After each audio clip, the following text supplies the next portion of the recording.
really appreciate, and on behalf of the Sweet Home Central School District, really appreciate you joining us tonight for this important topic and talking about the safety of our students and our school community. My name is Dr. Michael Ginestri. I'm the superintendent of the Sweet Home Central School District. Safety takes on many forms and facets in our school district, but one thing is constant. And I will repeat this phrase as long as I am living and breathing as a superintendent. The safety of our students, faculty, and staff is the #1 priority of the Sweet Home Central School District. There's not one day that goes by where we don't have a safety conversation in district office and throughout all of our buildings. Whether it's about hardening our buildings or the mental, social, and emotional well-being of our students, the safety of all is paramount to the success of the mission and vision of our district. There are several reasons why we have created this event tonight, and we're super proud to have many of our safety partners with us. First, we've noticed some alarming trends. I'll just talk about 2 of them right now that are in our schools and in our neighborhoods. Last year, we saw the prevalence of airsoft weapons in our schools and in our neighborhoods. Last year, we had 2 incidents in our building where these weapons were brought into our schools. They are not harmless toys, mainly because they look identical to real weapons. If an officer approaches a student holding an airsoft weapon or a child on the street, there's no telling what could happen because they look that real. They're prevalent in our neighborhoods, and we hear stories about them almost every single day. We also noticed an alarming trend of students using social media in harmful ways. We have seen it all. Students with perfect records, no behavior problems in the past, succumb to the negative effects that social media can have. Whether it be behavior that puts them at risk or risk to others or worse, it has negative impacts on student mental health. Social media is meant to be addictive, and it's meant to keep your kids watching it so companies can continue to make money. I was influenced one night after I was watching an expose on 60 Minutes of a family that is suing social media companies like TikTok and Snapchat and Instagram. Their daughter was just researching how to stay healthy, and the algorithm turned it into sites that led her to anorexia and other websites about eating disorders. That family almost lost their daughter, and countless others are losing their children because of the negative influence social media can have. I can tell you that almost every single one of our major violations of the Student Code of Conduct can be traced back to social media posts. I'm here to tell you that many of our kids, great kids, can't handle the impact of social media on their lives. It's not because of their maturity level. It's because their brains are still developing, especially in the middle school and the early parts of high school. And they succumb to addictive behavioral patterns. We see cases of depression, mood swings, lack of motivation, and we can tie it back to social media. It's a safety danger to our students. I've personally spoken to parents who say they have full control over their child's cell phone, only to find out later that social media sites are hidden behind several layers of apps. Their children aren't bad children, but they're addicted to these apps, and they'll do anything to hide it from the view of parents or administrators or teachers. Sweet Home is currently considering joining a nationwide lawsuit against social media companies due to their negative impact on children and the child's sense of well-being. But that's not why we're here tonight. I'm not here to tell you when it's time to buy your child a cell phone or what toys you should purchase for them.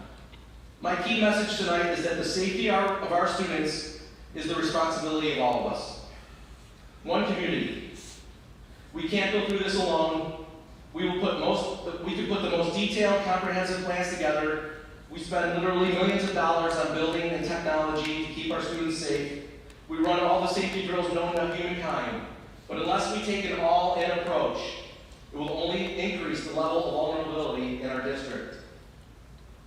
Tonight is to tell you, our parents, that we are in this together, that we will continue to work with our great partners that you will soon meet, and that the safety of all will be our top priority, and we will ensure that we fulfill our mission of every student, one community, ready for the future. Tonight, you will hear some brief presentations from our safety partners that we work with on a daily basis. Following the presentations, we will conduct a roundtable discussion with representatives from our partner agencies on the latest trends they are seeing in school safety. Finally, we will complete tonight's forum with a question and answer period where the audience will be able to ask anyone from the district or our partners a question on school safety. Before I introduce our partners, I would like to thank some of the groups that are with us tonight. First, from the Northwest Amherst Community Center, our Family Support Center, Ann Nowak is here. Horizon Health Services is with us tonight. The V-Spark program on gun safety is here as well. And so I want to give them a big round of applause for providing information to our group.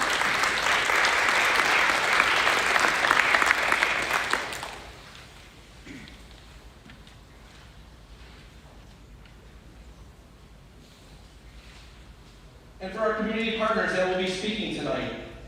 From the Amherst Police Department, we have Captain Charles Persons. He oversees the daily shift patrol and the school resource officer program for APD. He's responsible for school safety for the 3 school districts in the town of Amherst. We have Detective David Schneider, who's assigned to the Special Victims Unit and is responsible for investigations in schools. We have our school resource officer, Graziana Arnold, Officer G, who is new with us this year and is already making a huge impact with our student body. And also from APD, we have Officer Trey Johnson, who's the Safety Education Officer. He's responsible for developing and administrating safety topics and programs for our community. From the Town of Tonawanda Police Department, we have our main contact, Detective Lieutenant Amanda Tabor, who works with us, as you know. We have a school in the Town of Tonawanda, Glendale, and we also have our Dexter Terrace facility there. And Lieutenant Tabor has been a great contact for the district and is always willing to help with any safety initiative we have.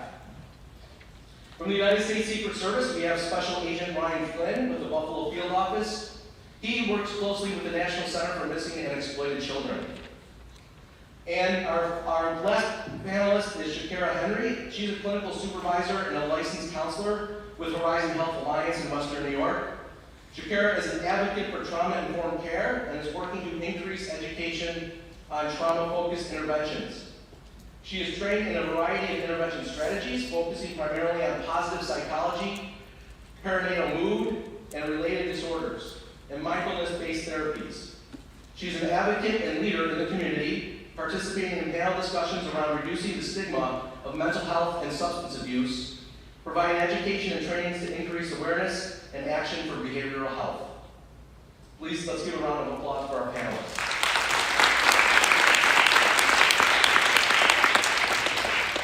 We're going to start tonight's program with an update on safety from the Sweet Home perspective, and I'm very proud, and I want to thank her as well for putting this program together. Our Assistant Superintendent for Talent and Equity is also our Chief Safety Officer in the school, and she really planned a lot of the logistics for tonight and couldn't have done it without her. I'm very proud to introduce Joanne Bayless.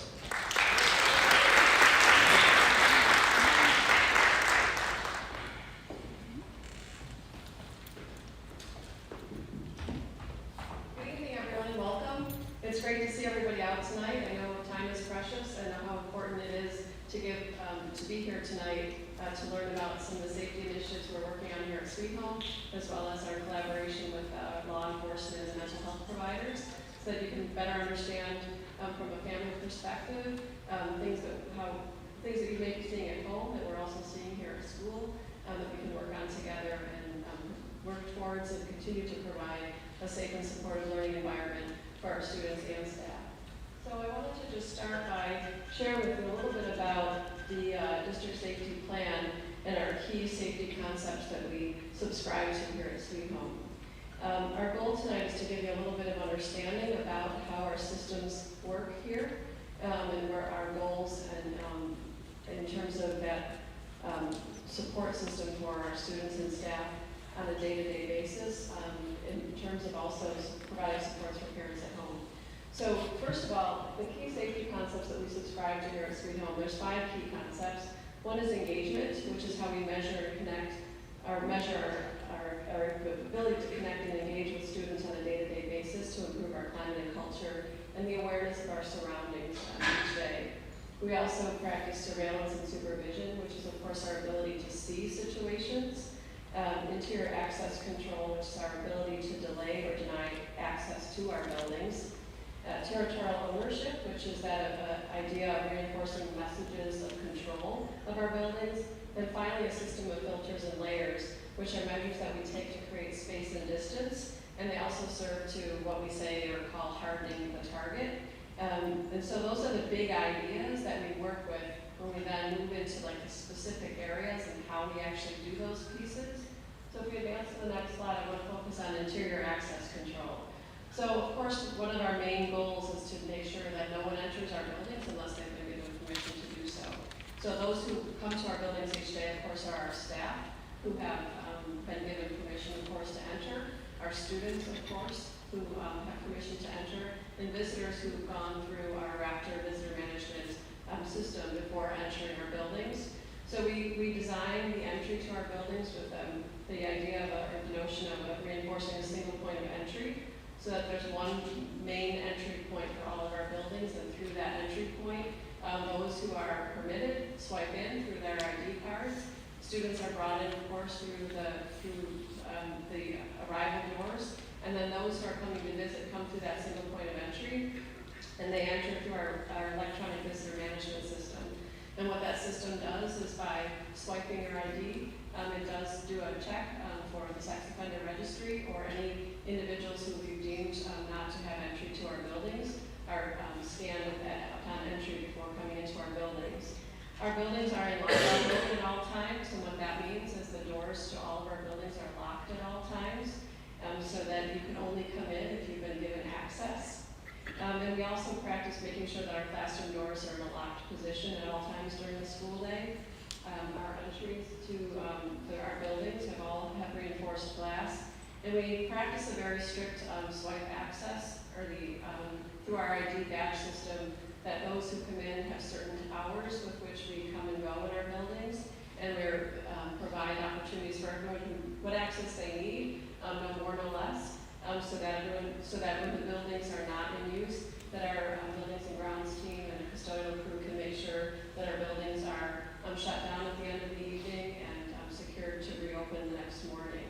In terms of territorial ownership, it's the notion that we own our house, we own Sweet Home, and that we want to make sure that our buildings are well maintained and welcoming, that our staff is highly visible, and that all staff are displaying their ID badge, which says to everyone in the building that who has permission to be in our buildings, and making sure that those around know that those who are here are in control, and that we are here to support our kids.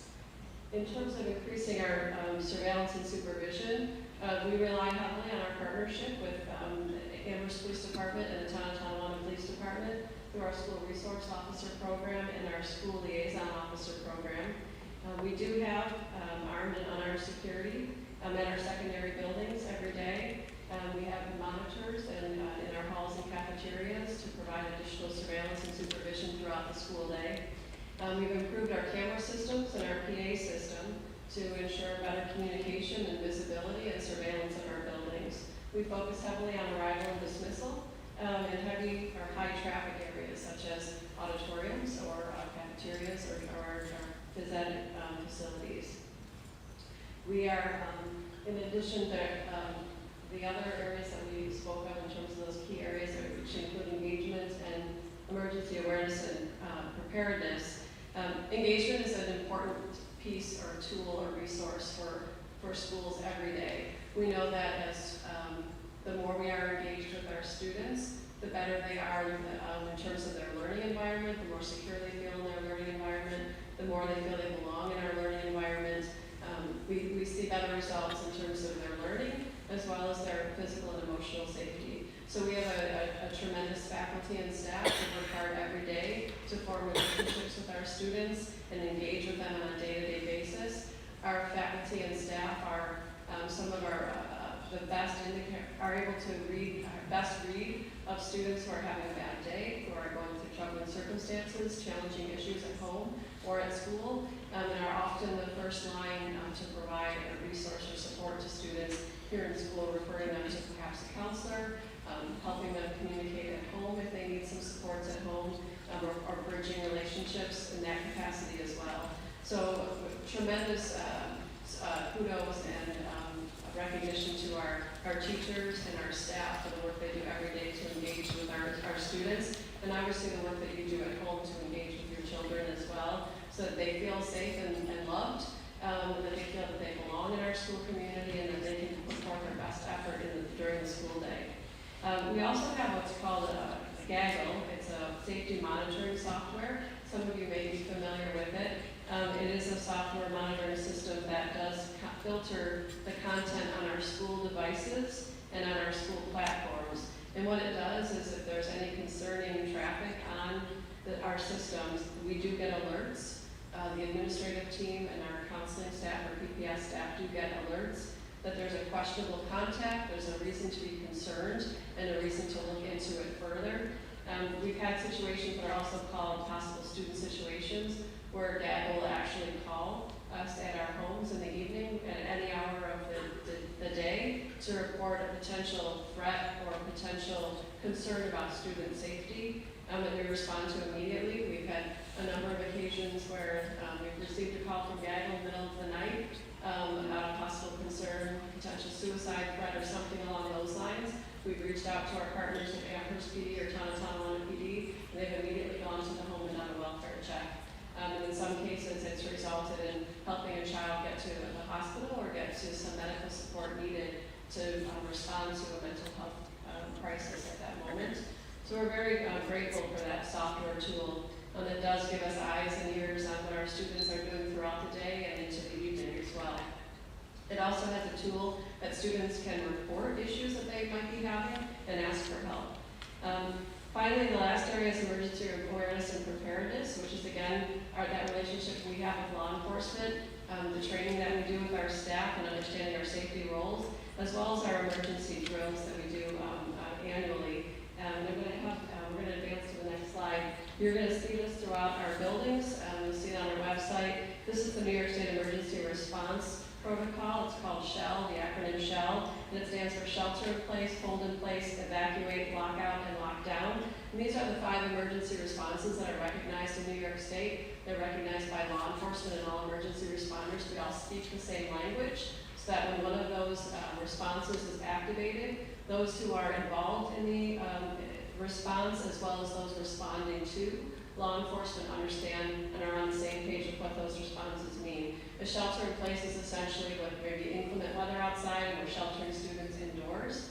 A hold in place might be something happening out in the hallway, a medical emergency in the hallway, and we ask everyone just to stay put until that matter is resolved. An evacuation we know of as a fire drill. It's when we leave the buildings because there's something going on in the building. We need to evacuate the building. Where a lockout is where there's potential concern on the outside of our buildings or in the neighborhood, and we just keep the building in a lockout mode and not let anyone into our buildings. And the most serious response, of course, is the lockdown, and that's where there is the threat of imminent harm in our buildings, and we move to immediately secure ourselves behind a locked door until law enforcement arrives to help us respond to a very potentially dangerous situation. To this end, on the next slide, we have implemented a mass notification system throughout the district. The mass notification system is functioning in all of our buildings, and when that system is activated, 2 calls are made to 911, one a direct call to 911, the other through our alarm monitoring service. There's redundancy built in purposely to ensure that law enforcement receives that call immediately so that they can respond. Our PA system makes an announcement announcing the lockdown, and it repeats the lockdown announcement.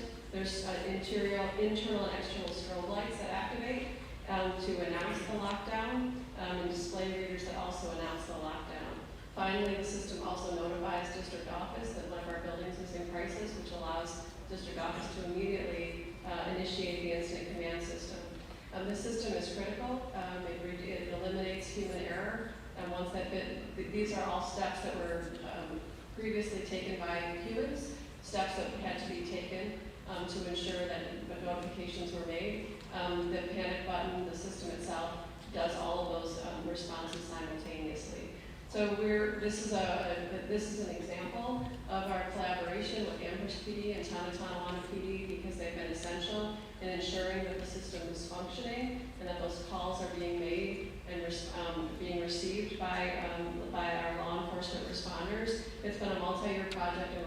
finally to bring it to completion. COVID interrupted our project as it did with many things, but we're pleased that it's finally together and working in all of our buildings. We are so grateful tonight to have the expertise with us in the room this evening. We're going to share out on a number of issues that they are aware of, trends that they're seeing, responses and protocols that they engage in every day as they keep our schools safe and respond to supporting families at home as well. So I'm going to move to our next presenter, and I'm pleased to introduce from the Amherst Police Department, Detective David Schneider. He's going to present on police investigations. So I'm going to bring the great Detective David Schneider up. Thank you.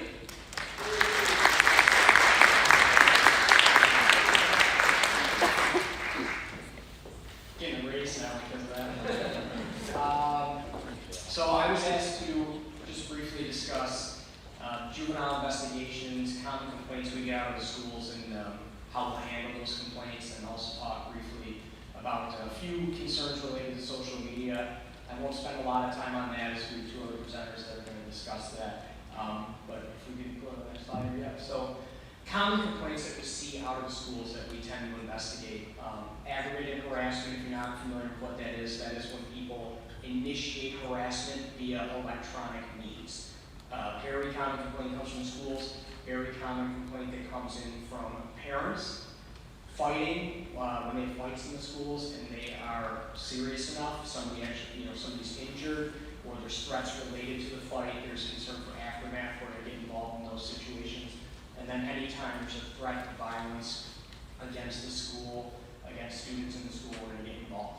And I put this up here, the common denominator thing. So the big theme in tonight's presentation is about social media and dealing with juveniles. This tends to be a part of every investigation that we get involved in. Social media plays some role in it. So I'll talk a little bit about criminal investigations here.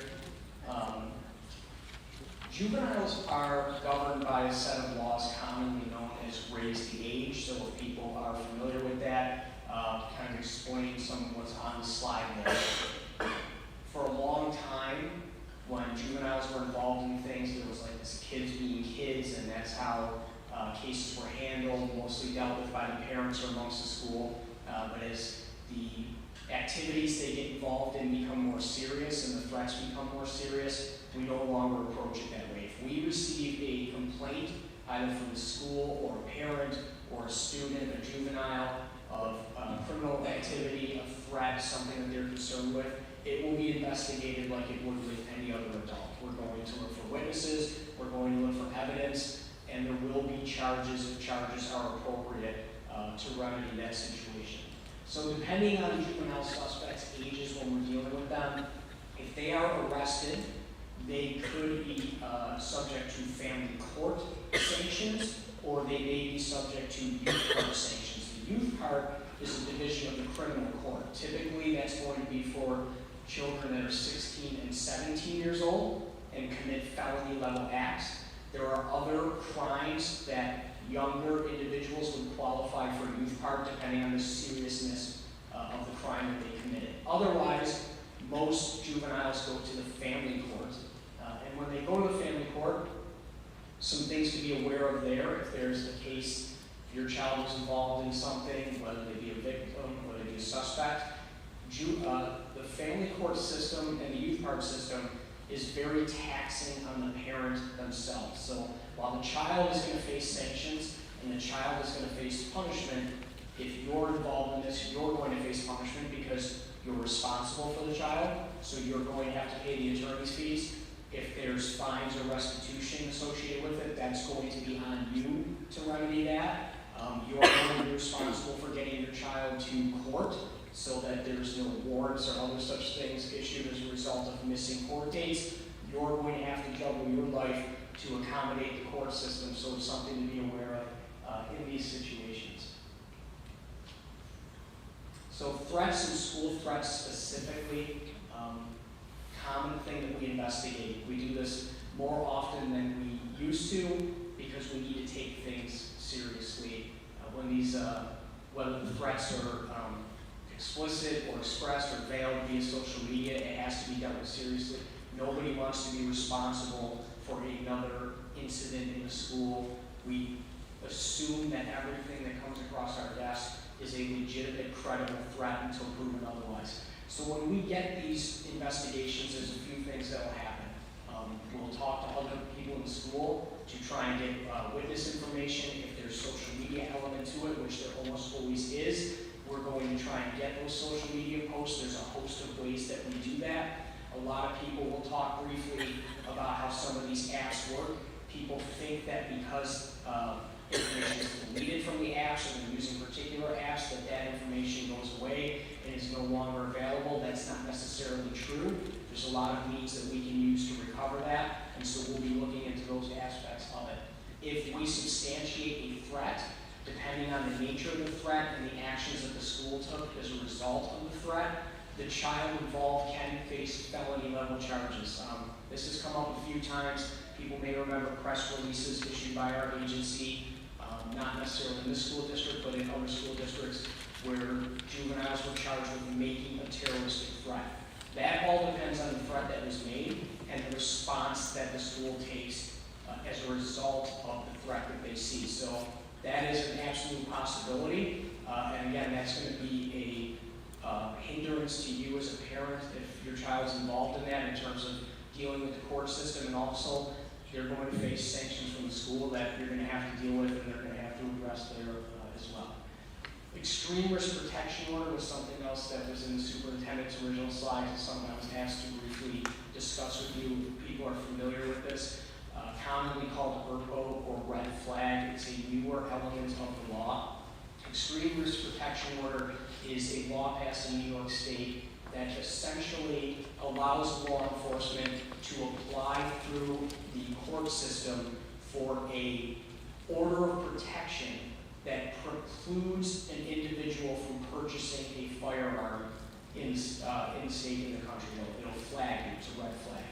So what happens with this is, if we have a threat that involves a weapon, it's a threat of a weapon is displayed, even if it ends up being an airsoft gun, which we'll talk about in a minute.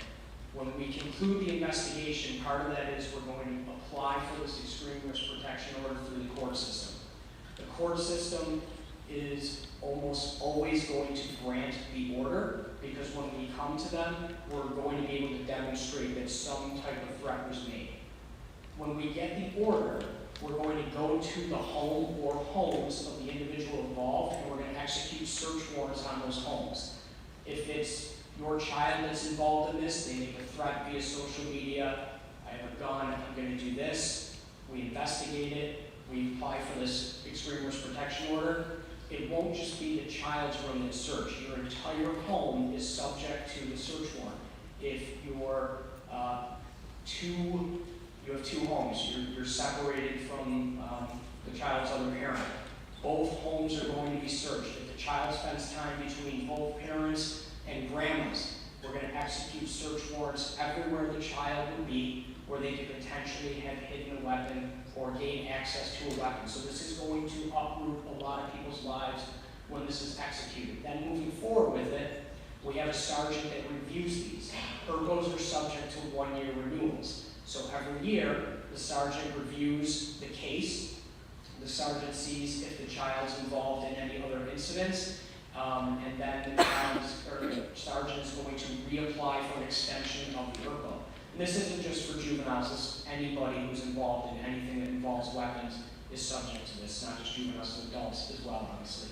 What happens then is it chases them year after year in perpetuity until either they don't have a reason for renewal, or they just go throughout their life with this constant order chasing them. So it's just something to be considered. It's very, it's going to cause a problem in the home. It's going to be something that if it's your child involved in, you're going to have to deal with the court system year after year after year, either trying to fight this or just settling it as it moves on each time it goes. And then, like it says in the final slide there, going to face sanctions from the school as well. It's not just going to be police sanctions. So this refers back to in the superintendent's slide about the weapons. and some of the issues that they had with airsoft guns. So I threw the slide in here just so people can see this. A lot of parents aren't necessarily familiar with what an airsoft gun is, or what a lot of modern day BB guns that children are using look like. Parents figure, you know, I was like Ralphie, I had a Red Ryder when I was a kid. It's not that big a deal. The issue with it is what the children use for it. And I put this picture here. That is an actual picture on your right of my duty weapon that I'm carrying now.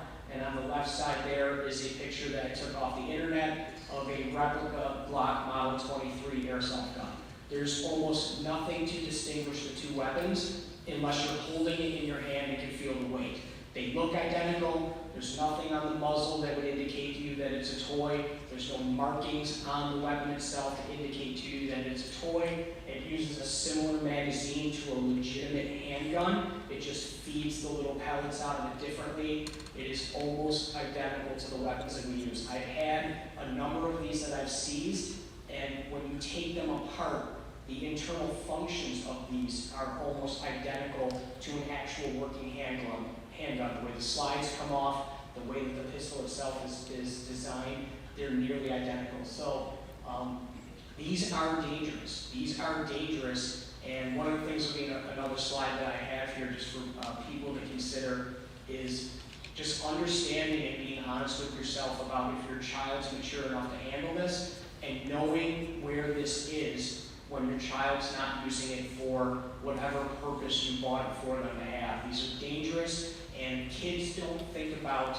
their actions after the fact. Kids are always looking for an immediate response. They're thinking, this is what I need to do right now to situate this. They threaten each other with these weapons all the time. They post pictures of them with these weapons on social media all the time. They post videos of them telling other kids, I'm going to get you, I'm going to do this, I'm going to do what, with these weapons all the time. If we see that, goes back to that previous slide. Likely going to face criminal charges, almost absolutely going to face one of those witness protection orders, and then the police are going to be coming into your home to serve these things on your family. I'm going to speak real brief about social media. Two of our own presenters are going to provide more information about that, but just some things that I wanted to put out there for everybody in terms of social media. So if you're not familiar with common apps that kids are using, you should understand things like Snapchat. And when your kid says, well, I text them, usually what they mean is they're using Snapchat. They don't really text each other the way that adults do via your phone's texting app. They typically use Snapchat. And the reason they like to use Snapchat is because in Snapchat, messages are set to disappear. So if I text somebody a message via Snap, I can set in my own profile that I want it to disappear immediately after it's read or after it's been on that messaging system for X period of time, and then it goes away. So they commonly like to use that. If you download something or you take a screenshot on Snap, it tells the owner of the account, the owner of the message that you did. So if I was using Snap and I sent something to Captain Persons and he screenshots, he does a screenshot, it'll say Captain Persons took a screenshot. However, what people do all the time to circumvent that is they take out their tablet when someone sends them something that they want to save, and they film it with the tablet. And now the kids think that this thing that they made, that they don't want out there, they just want to show one friend is gone, but in reality now it's saved on another device and they have no idea. Instagram, another very popular program with kids. Instagram has several features within it, so you can post on a timeline, you can post in a story, or you can send direct messages in it. Instagram does not tell you when someone saves something that you've posted. So individuals post to this, it gets taken off the internet, it gets used later on, and they're unaware. And then Facebook becoming less popular because now the grandma uses Facebook, kids don't want to use Facebook. But aside from that, Facebook does have a messaging system, and that is still somewhat popular with youth. The reason I talk about these is because juveniles don't think about this when they put things out on social media. It is there forever. We deal with this all the time where people think, I use Snap, I did this, I only sent it to a friend. someone has that forever, whether it be the social media company or someone that got access and saved it, they're always going to have it. And then it's used repeatedly amongst juveniles for bullying purposes. They get a hold of these things and they use it to throw back at each other and engage in aggravated harassment. It is criminal, and they use it to bully each other. So it's a very common thing that occurs. Social media is the root of so many problems that we have with the juveniles. Now, on the final slide here, just some thoughts, parting thoughts on social media before the other speakers. You really should know what apps your kids are using. Apps are constantly changing. They get updated. The way that they work change. If you're allowing your child to have access to certain apps, you should be downloading them to your phone. You should create an account so that you can see what the functionality of the app is and you understand it. The reason I say that is because you should be taking away your child's phone and going through it. I deal with a lot of parents that won't do that because they view that as some invasion of privacy. But I would encourage you to do this because the information that your children are saving on their phone will probably shock you. I have a case that I'm currently dealing with. I sat down with the parents, I opened up their kid's phone, and I showed them some of the things that were on there, and they were truly, truly shocked. Never would have believed that their child was engaged in this activity, and part of it's because they do take away their kid's phone and go through it, but they're not tech savvy, and they had no idea where to look in the phone for the information that I was showing them or how the apps that their child's using function, so they don't understand how to open those apps up and look into individual conversations. So you really should be familiar with those things. Another bullet point I put up there, being honest about your child's maturity by handling these things. I realize in the modern world, you almost have to get your child a phone. It's just the reality of the world we live in. But you don't have to give them full access to everything that that phone can offer. There's a host of parental controls you can set. I believe our speaker from Secret Service is going to talk about that a little bit. The parental controls that you can utilize. Just because they have a smartphone doesn't mean they have to have the entire world at their fingertips. You can lock out applications. You can take their Apple ID. You can make the password yours, so they have to come to you when they're utilizing the phone and get you to put in the password to download it. You can get notifications when your child downloads an app so you're aware that they downloaded this, because what will happen is parents say you're deleting that, you're off that social media platform, but then they're back on it 2 days later under a new screen name, or they're using their tablet to do it, or I put down here, they figure out other ways to get on it. A lot of parents don't realize that your child can access the internet via their Xbox, their PlayStation. They go over to grandma's who has an old desktop that she never uses, and they go on there and they create accounts and they utilize it to do these things. These are common things that they do. They find ways to circumvent parental controls that you've installed, so you need to be conscious of that and know how to check for those things and know how to address those things. And then finally, I just had up there about limiting their screen time. Super important, as the superintendent said in the beginning. Social media is meant to be addictive. It's a business. They're making money off of your use of it, and so children particularly are prone to getting addicted to social media and wanting to constantly see what's on it. You have to limit their screen time for their own safety and their own productivity. And with that said, I'm going to turn it over to Detective Lieutenant Amanda Tabor from Tonawanda Police, and she's going to talk about some additional internet concerns.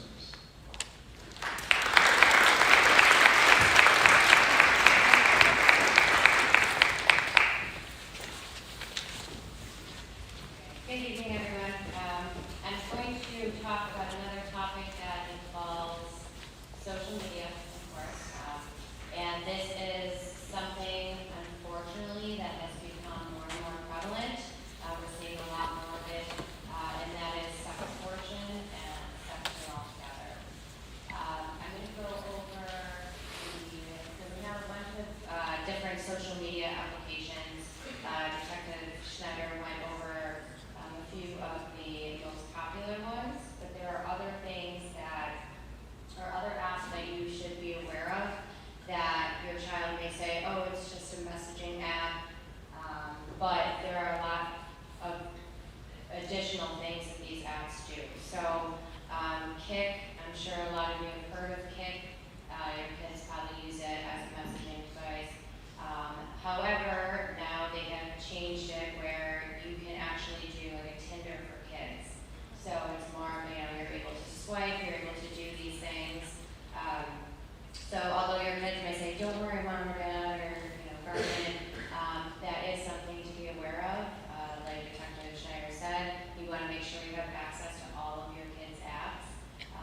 popular with adults.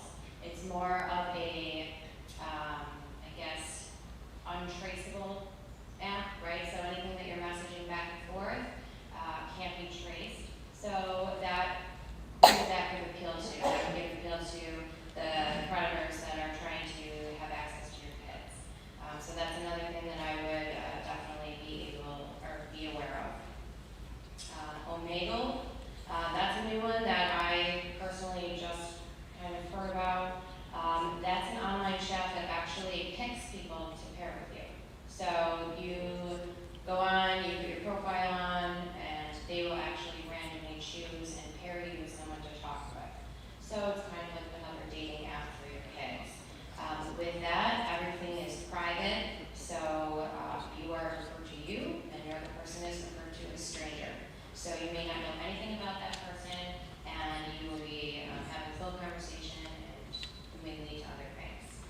So those are a few of the other things. Reddit, that used to be for reviews, right? Reviewing different items that people buy or places and things like that. That has also changed into now where we are sharing videos, texts, and that is one that has been known more and more prevalently for pornography exchange. So just be aware of those before I kind of go into what we're talking about with this sextortion. So, like I said, sextortion is becoming more and more popular. With social media, kids they really have the ability to be anything they want, right? On social media, you can be anything, you can be yourself, or you can be someone that you made up. And unfortunately, that has lowered everybody's walls and made them, it's easy just to send a picture, right? Because it's not face to face. You can say anything you want to say, do anything you want to do. So sexting has been more and more increasing over the past 5 or so years. And I know that schools and parents have done a lot to try to combat that. However, the predators have caught on to that, right? So now it's a lot easier for kids. I'll just send a picture of myself in a provocative position, not thinking anything, and now we have predators that want more than just these pictures to expand on or send out. So sextortion is just that. It's a serious crime that occurs when someone threatens to distribute your private and sensitive material. Often that's sexual pictures of yourself or sexual videos, and they request money, usually is what it is. So they will groom that person, your child. They will groom them thinking that they're talking to another 13-year-old, say it's a female, she thinks she's talking to a 13-year-old boy, maybe in another state. Kids don't ask the questions that we would normally think to ask. And they think they're in a relationship. So after several months, they start slowly asking them for more and more things, and then it turns into, I got these pictures, I'm going to send them to everybody in your contacts. They have a way of actually accessing contacts from your phone or from groups that you've been involved in, and then this child is, oh my gosh, this is the end of the world to them, right? They're embarrassed, they don't want to tell their parents, they don't want to tell law enforcement, so a lot of them will actually try to get that money. So even if they try to give them, $50 that they had in their saved up, they won't leave them alone. They will keep going for more and more and more. So that's something that we need to be aware of as a community. So they also, even if not money, they will threaten to harm their family. They'll say, I have a family, I have your contacts, I know, they can trace them through social media, who your friends are. Sometimes they do start sending the pictures in order to get that money. So a child who is not emotionally mature enough yet to handle these things that they've gotten themselves into can lead to some devastating effects. You can go to the next one, please. All right, so like I said, these online perpetrators, they gain their trust. They will go, kids playing Xbox, and they want to join in, and then they become buddies, and then all of a sudden it turns into something more. They become friends. A lot of kids play video games and hang out in their rooms, right? It's not like when we grew up where it was go outside and play. So to them, this is a friendship. This is something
is from Thorn website.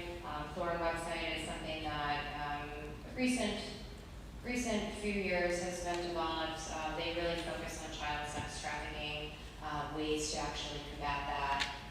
And so their statistics, 13 and younger is the highest population that is being kind of gone after. And why is that? Because they are the most immature, right? They don't really think about what their future actions will be. They're less likely to speak up. As you can see, actually one thing I thought was interesting is young boys are targeted more often. I don't know what the exact reason is. There might be a little more shame to it, but they are targeted more often than females. So disclosing that, we want to make our kids feel comfortable, right? We want them to be able to come to us. No judgment. We want to tell them the safety and why we want to prevent this, but we also have to be there and have those open conversations with our kids of what they're actually doing and what they're seeing on social media. So 54% of those involved that have been reported, which a lot are not reported, 54% have disclosed to a family or friend, 26% to actual websites. So there are ways to get these images sometimes taken down and removed, although it's very difficult. So some have reported directly to the site that it was happening on, and only 17% have reported it to law enforcement. So that's something else we want to let our kids know, that we do support them, we're not going to judge them, and we need to let them know that it is very common, so we have to be aware of it. So just a few things to look for signs that maybe the child is being extorted, or even just exchanging images that they shouldn't be. Becoming increasingly secretive, right? You want to look at their phone and they're kind of like, no, or let me delete something quick. That's a sign that they're probably doing something that they shouldn't be doing on social media. Leaving the room when someone calls them, sudden unexplained personality. This can cause major depression and anxiety. These kids don't know what to do. How are you going to get money? You don't have access to millions of dollars. They just don't know that they can reach out for help. Decreasing grades, all those things that come along with any stressful things. Again, signs that it could be spending more time on their digital devices, using encrypted messages, like I said, that Discord or one of those apps that are not easily traceable. And then searches, like, what do I do if someone's bribing me? Things like that. Those are all things that we can see on our kids' social media. So again, I know that I've kind of been harping on this all night, but we need to check our kids' social media. We need to know what's going on. They might call you a bad parent, but well, I'd rather be a bad parent than something bad happen to my kid, right? And someday they'll thank you. Maybe not right now, but don't open attachments to people that don't know. Turn off electronic devices and webcams. One thing I learned in a conference was the biggest thing you can do is take your kids' cell phones away at night. Do not let them have to have that burden of all the bullying and drama and things with them all night, where they're not getting a good night's sleep, and instead they're focusing on these, horrible things in their mind are awful, happening all night. So take those phones away, give them that break from their electronic devices. Schools care about the safety of your kids. They do have those laptops or devices that go home with them, but it's not guaranteed. Kids can figure anything out. They're a lot smarter than we are with these electronics. So make sure that you're making sure that they have all the checks in, the parental controls, and just keep an eye on your kids. And just know you're not alone. Like I said, it happens all too frequently, and if you ever have even have a feeling, you go with your gut. Go with your gut, reach out, ask for help, either from law enforcement. A lot of these we do send to the FBI and the Child Exploitation Task Force, Secret Services involved. But some of these things, like I said, are in different states and countries, so a lot more of a task than a local PD.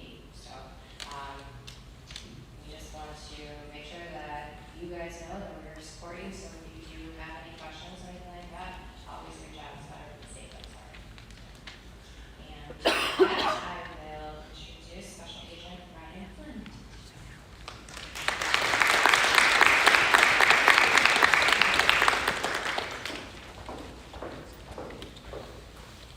Good evening.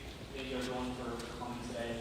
My PowerPoint's a little bit different, so I had to give USB device, so I'm going to be saying next slide a lot, so I apologize. Obviously, I don't want to go over everything that my colleagues already have, but I'll introduce myself. My name is Ryan Flynn. I'm a special agent with the United States Secret Service Buffalo Field Office.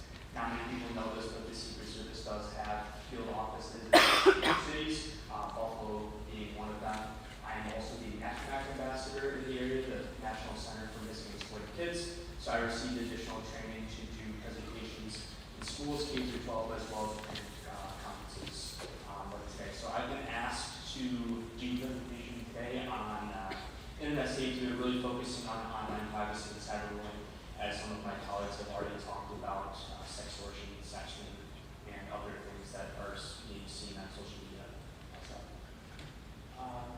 NetSmarts. So typically, I go through into schools like Sweet Home and Amherst and Tonawanda, do presentations K through 12, and I'll tailor presentations toward a specific age group. So for a second grader, we'll talk about being a good online citizen and not passing your information off to people on the internet. Versus a 10th or 11th grader, we'll talk more about sextortion and sexting. Things that are very age appropriate. So for a 10th presentation, I'm going to try to keep it a little bit short, because I know obviously we've been touching on a lot of other topics. But one thing I do want to put out right now, first and foremost, is obviously this is not a doom and gloom presentation where we're going to talk about, okay, online is bad. Do know that not everything online is permanent, and there are different resources and tools that are available to parents and kids that you can take pictures and sexually abusive material down from the internet with partner with law enforcement and different social media platforms. So obviously, what do children do online? Pretty much everything. I think there's smart refrigerators now that you can connect to the internet. I think you can probably go on Snapchat or Twitter from a refrigerator, right? So not just iPhones, but Xboxes. I can connect to the internet in the car. So I know we've been talking about making sure to look at your children's phone, but do know that if something connects to the internet, you can probably bet that your child can use it to try to talk to their friends or do whatever they want online. And part of the reason that I became the NACMAC ambassador in the area is I'm only 26 years old. So I grew up without social media, and by the time I graduated high school, it was pretty prevalent. So I'm actually closer to age to probably most of your kids than you guys are. So I'm kind of uniquely qualified to talk about Snapchat and Twitter and Reddit, because I do have all the social media sites, but of course I use them a lot more privately than maybe most people do. Next. There's no audio, right? We'll skip the videos. TikTok is a pretty big social media platform now that every states. There's a very famous TikTok individual talking about what he needed from his parents growing up in regards to social media, and what he was saying is that he just wanted to have a trusted adult with them. And one of the topics that I really talk about, or at least focus on, is just building a healthy relationship with your students. Thorn.com said 56% of kids that this happens to report to an adult, which leaves 44% that don't. Building a healthy relationship and being a trusted adult is first and foremost what we should be talking about this evening. At the end of the day, your children need to trust you, and they need to trust law enforcement that they can make the right decision by telling someone and not be shamed or too private an individual to discuss. So online risk, everything, inappropriate content. Again, we'll talk about online privacy, cyberbullying. So when I go into schools, again, for younger children, we talk about etiquette, just being a good citizen online, not looking at inappropriate content, passive and pop-ups, and not trusting everyone you meet online. And then once we get into older groups of kids, cyberbullying, sexting, posting personal and inappropriate information, and being offline. So for online privacy specifically, obviously making sure that your kids aren't posting your address, not posting different things on Facebook that I've seen recently where they'll be, oh, repost this content with the name of your first dog in the street that you grew up on. Like, those are clearly password protecting questions that people can use to try to gain access to your child or your information. My dad is notorious for posting photos of him and my stepmom when they're on vacation, right? All of a sudden it's, hey, we're on vacation for 7 days. Just know that you just told anybody that you're friends with that your house is now empty for the next 7 days, right?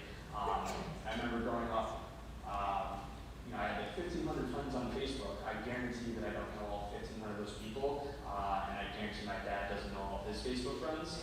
So just remember for you and your kids that posting information like that can lead to securities. Next, got a video that we're going to skip. So for parents in this room that have younger kids, develop a strong relationship first. So I like to use the example of a seatbelt. When they're really, really young, you put them in a car seat, you buckle them up. And when they get a little bit older, you're still buckling them up, and at one point they might ask, like, why, right? They've been buckled up every single day they've been in a car, and they see you buckled up every day in the car, and at some point they're going to be 16 or 17, and they're going to start driving. And they're going to see for the last 17 years of life that it's a good idea to buckle up. We can use the same analogy for being an online citizen, just teaching them about what you should and shouldn't do online from as young as an age as you hand their phone to, or they start having friends with an online presence. Just knowing to not post inappropriate photos of themselves, not to post home addresses, not to post passwords. And as they grow up and as you give them more freedom to maybe download their own apps, or more freedom to see their friends once they start driving on their own time, they're going to know in the last 10, 15, 20 years to follow the good resources, the good examples that you can set. So we talked a little bit about pornography, excessive violence, hate speech.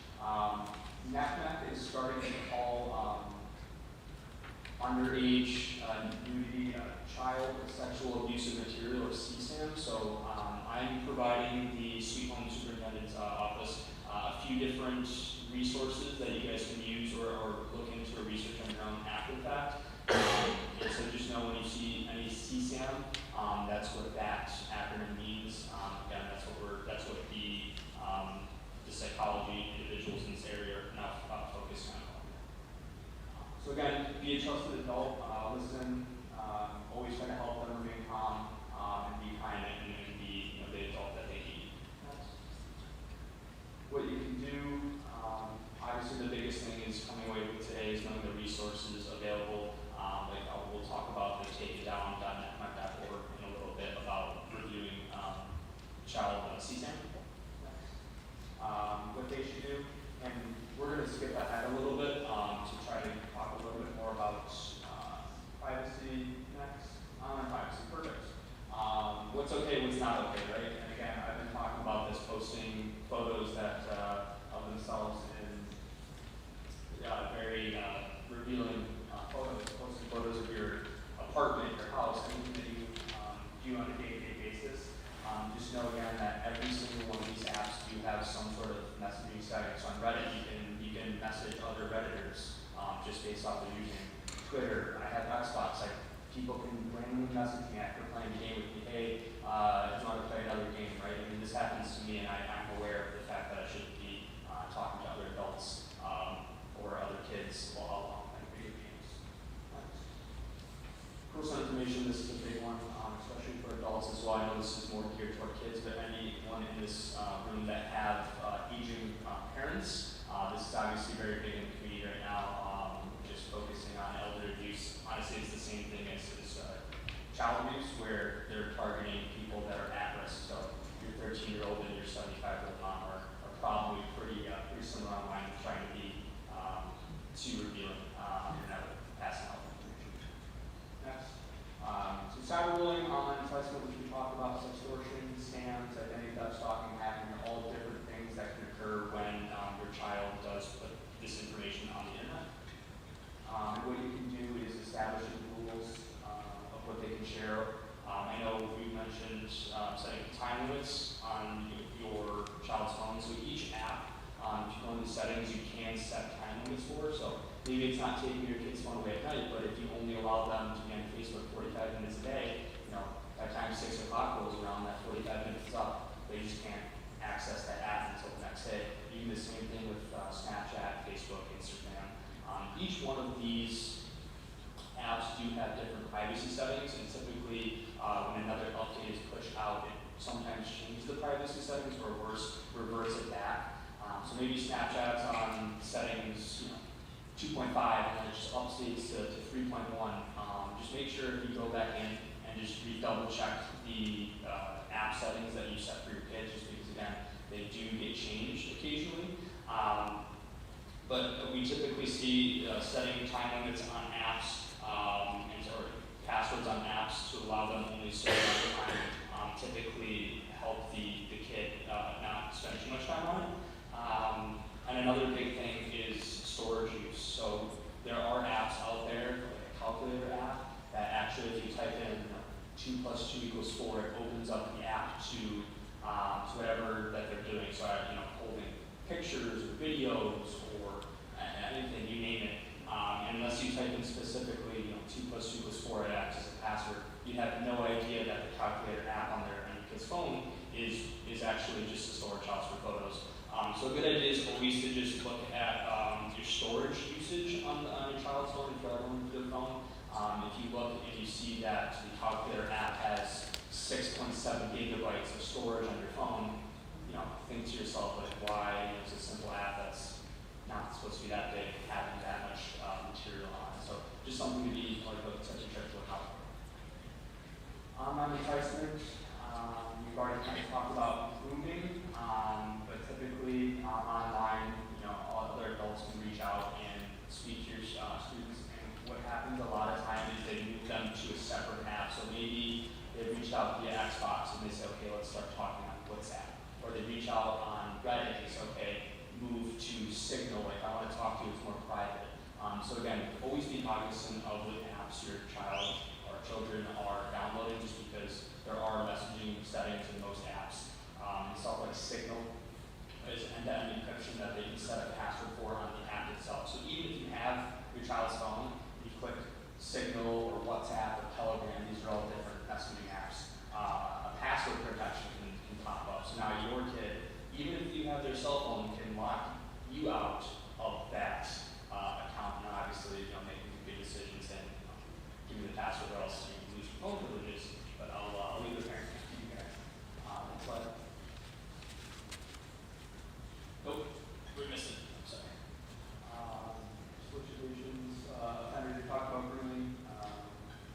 Just be cognizant of your child's behavior, just because as if they're getting groomed or cyberbullied, these things do have a negative effect on behavior, which I believe one of the other presenters will talk about the effects of social media and cyberbullying as well.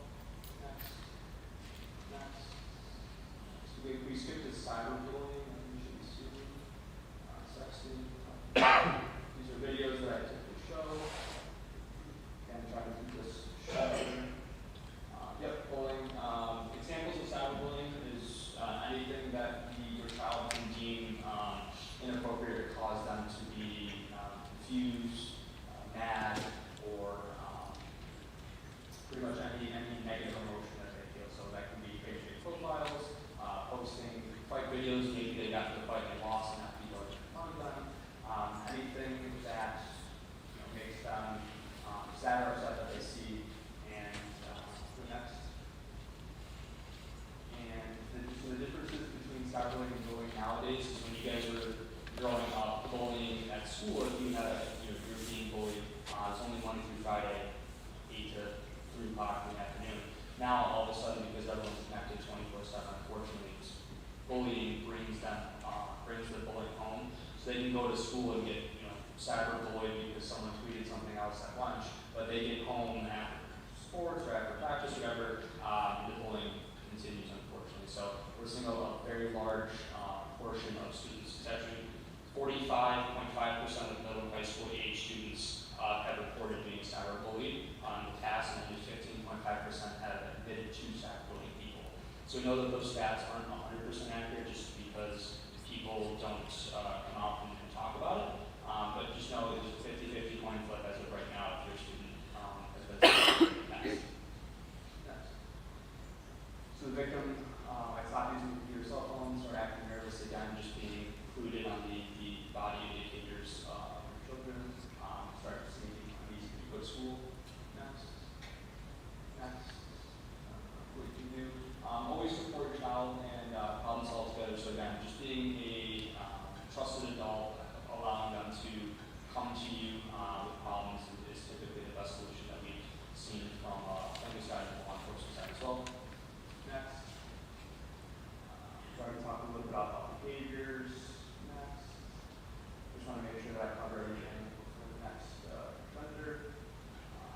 talking, I think this is toward the end of the presentation, just talking about to your children about being an upstander. Again, I was a teenager only a few years ago. I definitely did things that I regret now that I'm a little bit older and wiser. Just know that your kids do make mistakes and that they're trying their best, and they're looking for you for guidance. So making sure that you set the right example is obviously in the home always important. Back options. So this is more for online privacy and to also combat cyberbullying, because they are pretty correlated. Installing your monitoring software, so it sounds like you guys in school district does have that system that helps monitor social media, which is very important. You can talk to your cell phone providers who lock certain parts of your phone. So I know obviously some kids only have a cell phone that can call, can't text or access the internet. So if you just want to get in contact with them, you can call them, but that doesn't scroll social media on it as well. Again, look at individual apps. That's always important because again, you can do a lot of things with individual apps. And then again, just remember what you can do as a parent. Next, I think that's it. So I'll just briefly talk about a few of the resources. StopBullying.gov has a lot of different statistics about cyberbullying and how to combat that we talked about today. Thorn.org, as previously discussed, talks a lot about CSAM and child trafficking, which has a lot of alarming statistics, but also talks a little bit more in depth about what we discussed today. Report.cybertip.org is NACMEC's reporting mechanism. Last year there was 32,059,000 some change cyber tips that were reported to NACMEC last year. And that's cyberbullying, sexting, grooming, sextortion, pretty much everything we discussed this evening.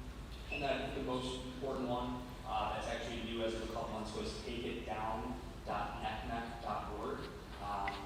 We've talked about the internet and how anything on the internet is permanent. CSAM material, especially for kids under the age of 18, is illegal to own by definition. And tech companies like Facebook, Google, Microsoft, Apple, they have a vested interest in making sure that that material is not on their platform or their servers, because they'll get in trouble and get heavy fines. Takeitdown.org allows you to anonymously post or alert them of possible CSAM material that was sent out. And what happens is anonymously, and I have to talk a little techie right now, anytime you take a photo, it's called metadata.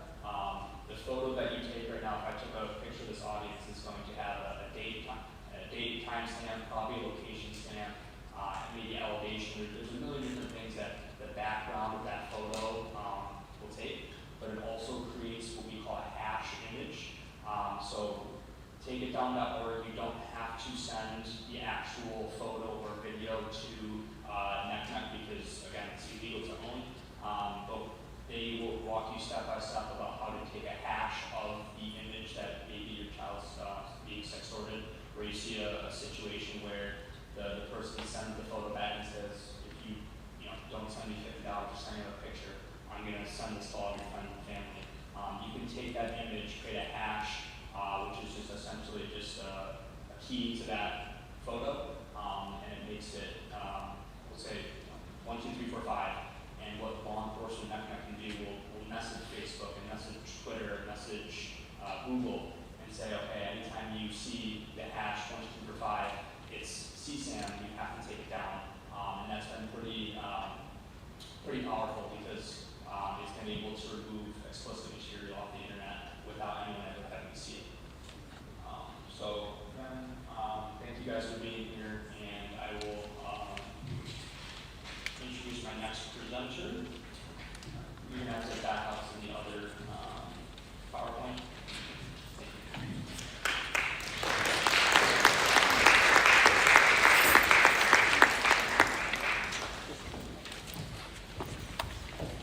Good evening, everybody. I'm Shakira Henry. I'm a clinical supervisor at Horizon Health Services. So I do want to thank you all for being here. I am the last one up before we go to our community portion. And I am going to talk about just the impact of social media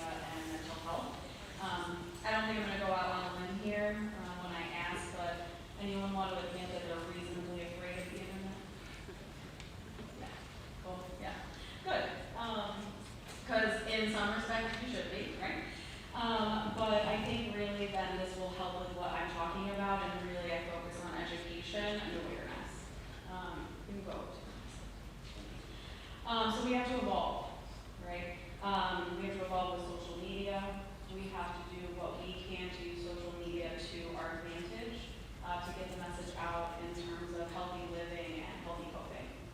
We can't try to fight against it. Social media, the internet is not going away. We know everybody, all of us in here I'm sure, so obviously our youth as well, are using it regularly. Taking away access is not foolproof. We've heard about that and the means that our youth will go through to get access to the internet, to social media platforms, gaming consoles, phones, school internet, laptops, friends, internets, right? Like friends of friends, right? Like, you know, all the different methods that they can use to kind of gain that access to continue to connect with the online community they will. Parental control is also another really helpful tool which has been talked about. And again, it does a lot to prevent harmful exposure, but also not foolproof either. We've seen a lot of escalated behaviors on social media that have serious consequences. We have to teach our youth that what we put online can and usually does have consequences in the real world. It's not just a virtual platform that has no overlap with reality. We see that a lot, we hear that a lot in the work that I do in schools and in the clinic. Is not really thinking that that virtual space has any linkage to reality, and that's where education and awareness is so important. Cyberbullying has grown a lot of popularity over the years. It continues to be on the rise. There's many dangers that we have heard about, but also through forums and chats that really do have a negative impact on our youth. And what we're seeing a lot of and having to combat a lot of is feelings of worthlessness. So a lot of negative self-perception, the glamorous lives on Instagram and those other applications that our youth are using makes it look like their life is very boring in comparison, and so it leads to a lot of negative self-perception. If nobody commented on what they posted or liked something that they posted, it can lead to a lot of those feelings as well. It starts with harmless activity a lot of the time, and then really kind of can escalate over time. And so it starts maybe the most harmless side at this point, unfortunately, is those feelings of worthlessness because nobody commented or liked it. But then it comes to being verbally abused and assaulted online, and unfortunately as well, it is even encouraged at times for our youth not to get help and even to attempt suicide. All of those things are the dangers that we know and face, but isolation, deception, self-absorption, depression, anxiety, FOMO, all of those things are the dangers. We hear about that every day, we experience that, we talked about that. But all hope is not lost. I want to add that as well. Hopefully some of my images depict the hope that we can have, and that there are benefits to social media as well. We want to steer towards healthy and helpful and away from unhealthy and unhelpful. There's, it gives youth a place to connect with others, to learn about different cultures and ways of living, to educate themselves on current events, as well as historical happenings that still have an impact on our lives today. Connection is one of the most important things that we need as humans. Social media and technology can allow for that. It has helped many people overcome social anxiety, feel more comfortable being themselves. We know in some areas, people, and our youth especially, are really impacted by their identities, right? They have a lot of bullying and other negative impacts just because of who they are and the expression, how they want to express that. And social media and those technology forums do give a space for people to feel more comfortable being themselves. And so it allows for greater access to that. It has given a platform for change at a much higher level. It helps our youth feel like they can be part of something larger than themselves, even from 3,000 miles or more away. We can go to the next slide. Thank you. So I want to mainly focus on what we can do, how we can support. It has been shown that kids who are more active, in their everyday life and are not living sedentary lifestyles, are less prone to the negative impacts of social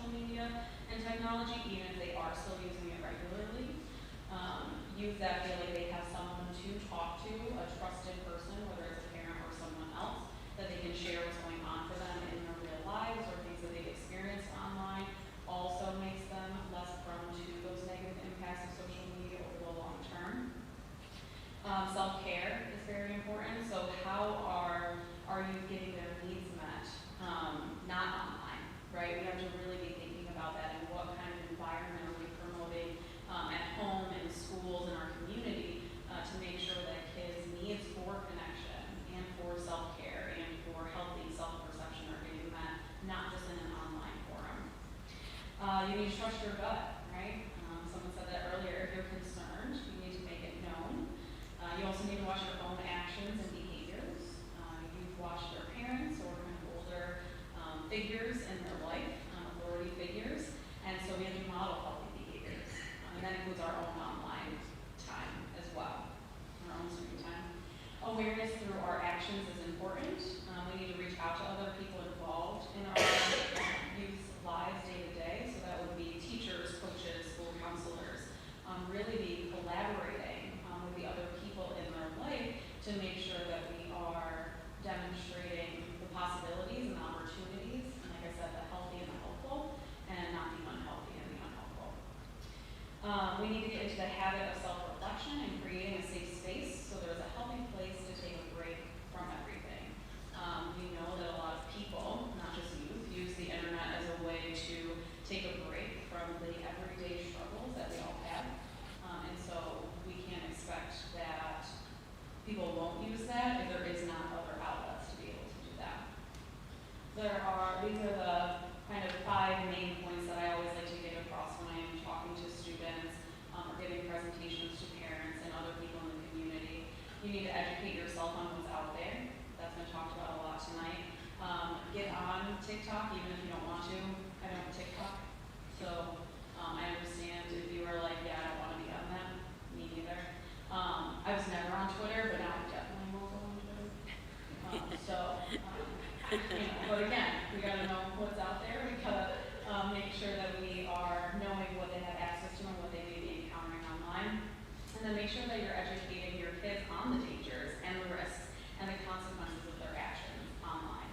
Education and awareness. I will always say that those will always be my 2 buzzwords when it comes to teaching youth how to become kind of members of society that are not going to be controlled by social media and technology's education and awareness. We need to be direct, right? It is about awareness, it is about safety, it is not about punishing them or wanting to limit them or their self-expression. It's about safety and wanting to make sure that they're not in any type of danger or experiencing any of that negativity that we know is out there. We all just want a little bit of relief, right? So that's where the normalization does come in. Being human is hard, and it seems like being a kid is growing harder and harder every day. And so we need to normalize that and make it known that we all experience difficulty. Make it normal to talk about the positive and negative side, like kind of impacts of social media and technology. Be open about your own experiences online as well. I'm sure all of us in here have had some type of experience with social media and technology where we have a really negative experience, whether we're sharing our opinions about something and then the onslaught of negativity from people who don't know you from the next person. So we need to be open about those experiences too, to an age-appropriate level, obviously. Express interest in what they're doing, how they're connecting with other people, right? Showing that I'm interested in what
everybody up to the microphone, but why don't we take a 2-3 minute stretch break, and we'll get started right away, right after that.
Everybody get a little stretch in.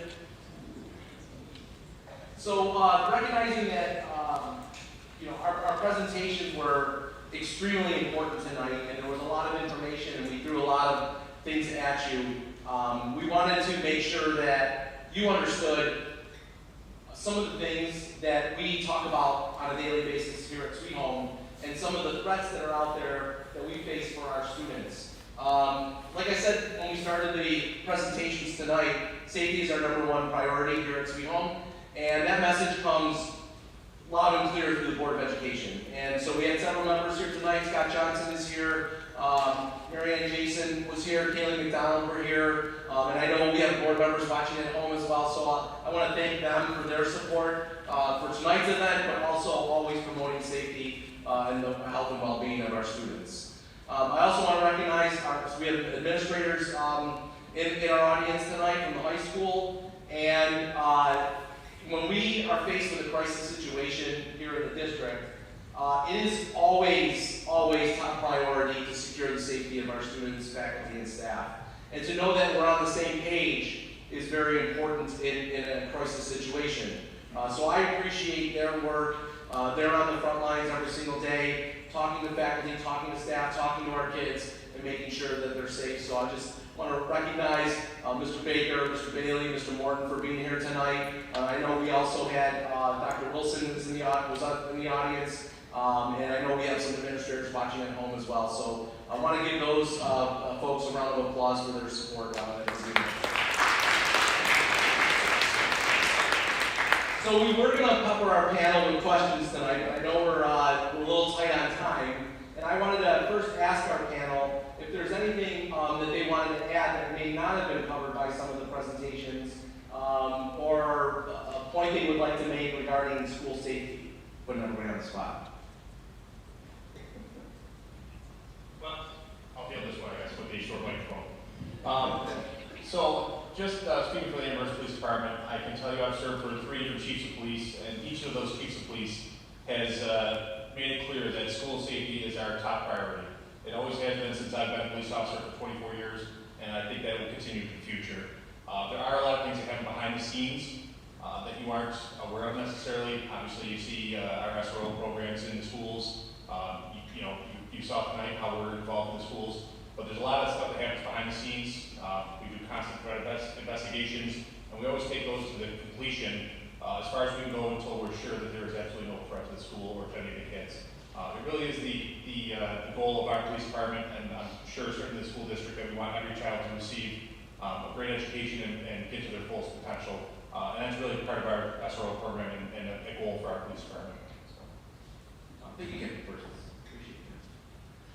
on the panel, we have our SRO, Officer G. She's probably going to be angry with me for putting her on the spot, but I did want her to have a chance to speak, to talk about her role here and the importance of relationships with students. And she just started basically this school year, but it feels like you've been here a long time because of the work you put in at the beginning of the year to really get to know a lot of our kids each and every day. So just wanted to give her a chance to speak and talk about your role here and how you build relationships with students. So, hello, I'm Officer Arnold, or Officer G. That's the first initial for my first complicated name. So the kids they are welcome to address me as Officer G, which maybe it's a little bit seems more approachable, accessible. I'm at the school from when they arriving on the bus, saying good morning to not necessarily happy and awake teenagers. I have 7 schools that I divide my attention to. I have high school, middle school, 4 elementary schools, and the Ready Academy in Tonawanda. So I deal with the issues as they arise and try to do my best and talk to the kids, attend their events, and just grow with the bunches. Thank you. And I know on our panel we have Officer Johnson as well. Trey Johnson is with us. And I want to give him a chance to speak and talk about his role. He's been with us day one in planning this program and a critical part of the team here in what we do from community programming. So, Officer Johnson, if you want. How you doing? So I am the safety education officer for the police department. I've been with the department 20 years. I was a school resource officer for 3 years assigned to the Amherst School District prior to my current assignment. And one of the things I do, I support and supplement the SROs as needed, safety planning. I fill in when they're not around or they need a day off or they have training. I'll come into the schools to do that, as I was a prior SRO. One of my big jobs is to do community engagement. So we do, I don't know if you're following our social media accounts of police departments, we do a lot of outside activities, things like that. We partner with the rec department to do basketball nights and days in the park and things like that. And they look like kind of, throwaway things, except that when you're playing basketball with the kids, when you're building that trust with the kids, that spills into the schools, right? Then they see that we're here for them, we're here to help them. I work with community groups, block groups, to kind of address their issues and make sure that they get the necessary resources through the police department, because if we can address the outside issues, they don't then spill over into the school day. Thank you. Thank you. Any other panelists want to make a comment before we open it up to questions? All right. They're in school, you can raise your hands. So we would like to open it up to you. If you have questions for the district or for any of our partners here, we'd love to answer your questions as best we can. All right. Hi, my name is Katie Smiler. I'm actually out here with Moms Demand Action, the Be Smart program, which talks about promoting gun safety and gun safe storage. But I'm coming to you as a parent. I have 2 children in Willow Ridge. They are in 4th grade and 1st grade. And I just want to sort of address the elephant in the room, which is that we're a very diverse district. We've talked about that a lot. And I wanted to just talk about how that affects how we approach safety, right? Because not all communities see police officers in the badge as they may be wary, right? So how do we kind of merge the fact that we want to reach all of our students, all of our children. We want everyone to feel comfortable, but I do know that there can be tensions in certain communities with law enforcement, and I guess I was a little surprised to see 6 of our 7 panelists are law enforcement, 6 of the 7. Just that, there's just not there can be issues there. So that I just wanted to ask if you could talk about that. Thank you.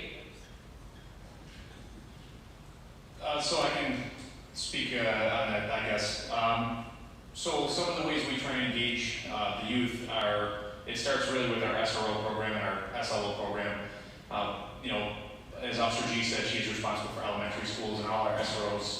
go into all the different elementary schools and engage with the kids there, and try and start right off in kindergarten as the community helper aspect. And they go to kindergarten classes, read with the kids, try and build relationships all the way up from kindergarten all the way through 12th grade. But a lot of it, to be honest with you, is going to be on the parents and whoever's important in those children's lives to teach them exactly what the police departments are for. There's always going to be those people in society that mistrust police. There's nothing we can do about that. We keep fighting against that, and we will always have our community events and invite people out to meet with us and see what the police department's all about. We have open houses. But if that trust is there and they're not willing to extend an olive branch, we can't reach people that don't want to be reached. But we do try the best we can to reach out to the kids when they're young, talk to the parents, and just make it as welcome as they can.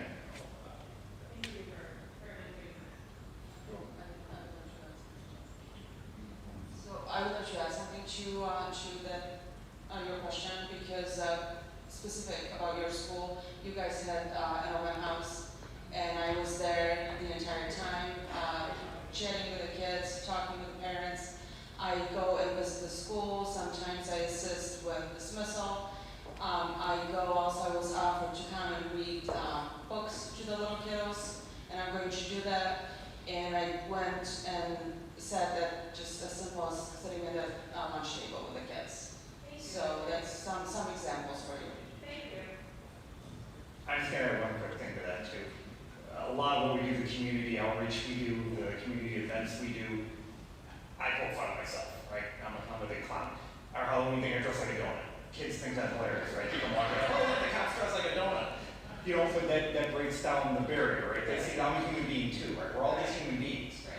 I mean, I can always share a story when I was an SRO AS. But a couple kids get into a fight, I ended up having to get in the middle of it, I got punched in the head a couple of times. It became a big mess, right? I had parents yelling at me, everything else.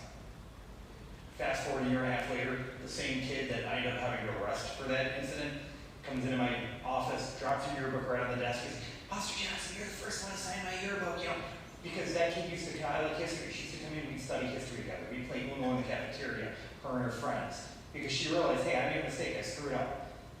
That got through to her. Her mother hated me, but what can you do about that? There's only so much I can do. I can show them I'm a human being, I can show them, listen, we're here to help you as best I can. Thank you so much. This is a popular question. This is great. No, I just wanted to add that I think it really does come back to collaboration, which is why I'm so glad that we were asked to be here. Among all these other people who are really working very hard to create those relationships. I've had my fair share of negative experiences with police officers, but it's really the relationships that need to be built in order to change that narrative and that paradigm. And I think that transparency is really important. Kids will be able to call out bullshit. Am I supposed to say that? Am I allowed to? Sorry. Okay. I did really well this whole presentation, so I think I get it right. They will call out bullshit from a mile away. They know when someone is not being genuine with them. And so not just creating the relationship or being there with the costume, but then coming back again, right? And that's kind of, I feel like, what you touched on, what I think that all of us need to be thinking about as we are trying to repair relationships that have been broken, is we're not just showing up for the negative things or when the bad things happen, we're showing up for all of these other things too. We always need to be kind of being present and show up. And I think that's the same for us as well in behavioral health, is we don't want to be focusing just on problems. We don't want to come just when there's problems. We want to be there for all of the things.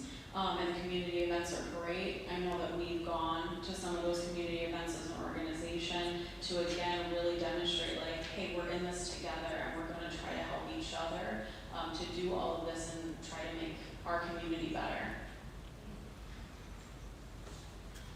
And I would like to add to that. And when I was named superintendent here at Sweet Home, I would say a couple of the first two meetings I've had was with Chief Stoffinger of the Town of Tonawanda Police and Chief Chamberlain at Amherst Police. And they invited me over for a meeting, and they wanted to talk about the relationship they have with the district. And I think the word relationship was said about 500 times during those meetings. And it's all about building that relationship because they want to get to know our students. They want to know our faculty, they want to know our staff, and they want to know our families. And this is year 3 for me now, and I would say that that meeting set the tone for our relationship together. So I really appreciated those and those invitations. Yeah. Yeah. Yes. My name is Martin Kong, and I got a son in middle school. I guess this one goes to the superintendent. What would you say is the level of complaints or fighting in our school system as compared to our surrounding, like other districts? Yes. So I'd like to say, that we don't see fighting, but we do, and that is something that I would say at the middle school that we have addressed this year. I know the middle school team worked very hard over the summer to establish a new behavioral program with the students, with the faculty, and with the staff to get everybody on the same page when it comes to building relationships with students, number one, but also addressing problems before they become violent. And we have seen a decrease in the number of violent incidents at the middle school this year. We've seen a decrease in the number of superintendent hearings in our schools this year. And I think that goes to the hard work of the administrators, the faculty, and staff to put a behavioral program in place, not only to recognize good behavior, but to promote it amongst all of us in certain characteristics of high character, high quality, and again, building relationships with students. Our administrative team now at the middle school is in their 2nd year. They spent the first year studying and learning about behavioral patterns in the district. They looked at data to see where problem areas may exist and what solutions and interventions could be put in place to address those. Is it perfect? No. But we are striving for perfection each and every day. And I think it comes down a lot to communication from district office to the administrators, to the teachers, and to the faculty and staff over at the middle school. And we're seeing that same pattern at the high school. We're seeing, fortunately, our elementary schools are in great shape. But I know there were some incidents last year at the middle school that we worked very hard to correct. And we're seeing, knock on wood, in our first month of school, some positives out of the new behavior program going over there. Yes? I can talk here, right? I'm on. I just have a question, maybe, I know there's a lot to do with keeping privacy for children and everything. When there is an incident with a weapon or a fight, what exactly is our protocol? School policies, how far, how long does the child come back in here? I think our school's great about, letting us know, send out an email right away, getting text right away to know what happened. But I have teenagers who are, outgoing, they're involved in a lot, they know a lot, but I'm not going to pretend for a second like they're not terrified. They're human and they're scared when stuff like that happens. I spoke here about that's my biggest thing. I know they're kids, I know the fight, but when those fights get more violent and weapons are brought in, how long do they have? Are they brought back? What can we look forward to as parents knowing where we feel safe that they're coming back? Now, I won't say specific, but I know a certain situation where one child was upset, went through a whole thing, it carried on in school, and now that child returns. As a parent, you wonder what might happen. We have couples or in already. So and how long are they out? Yeah. At what point do we feel safe that they're coming back? Are we going to know this as parents? With the privacy? Sure. So I could say that that's always a point of contention with parents, and we understand that. There are certain laws and privacy acts, so like naming students, naming specific consequences for an action. We can't do that. We wouldn't do that for any child in our district. What I can say is there's a process for everything, and we follow the code of conduct and the processes in the code of conduct. So I would say, let's say a violent action happens. it's determined that action results in a suspension, that immediate suspension may result in a superintendent's hearing, where we would bring in an independent hearing officer to hear. Basically, it's a mini trial. I stay out of those because ultimately it's my responsibility to sign off on the consequences. But when an act of violence may happen in our schools, obviously it depends on the severity of it, but there is more than just the consequence of a suspension. We also many times get our family support center involved in a threat assessment. We are talking to the families constantly. We are reviewing the placement of that student, whether or not they're in the right place or not. There's a crisis team that's involved in those conversations. And maybe the Office of Special Programs that also gets involved in those conversations. Because I think the last thing we want to do is, if a student is exhibiting signs of mental stress or mental behaviors, that is to put them back into a situation that would trigger those behaviors again. So before a student comes back into the situation, we want to make sure that they're safe, that they feel safe, that they're keeping themselves safe, and it's constant communication with the family back and forth, the care providers back and forth.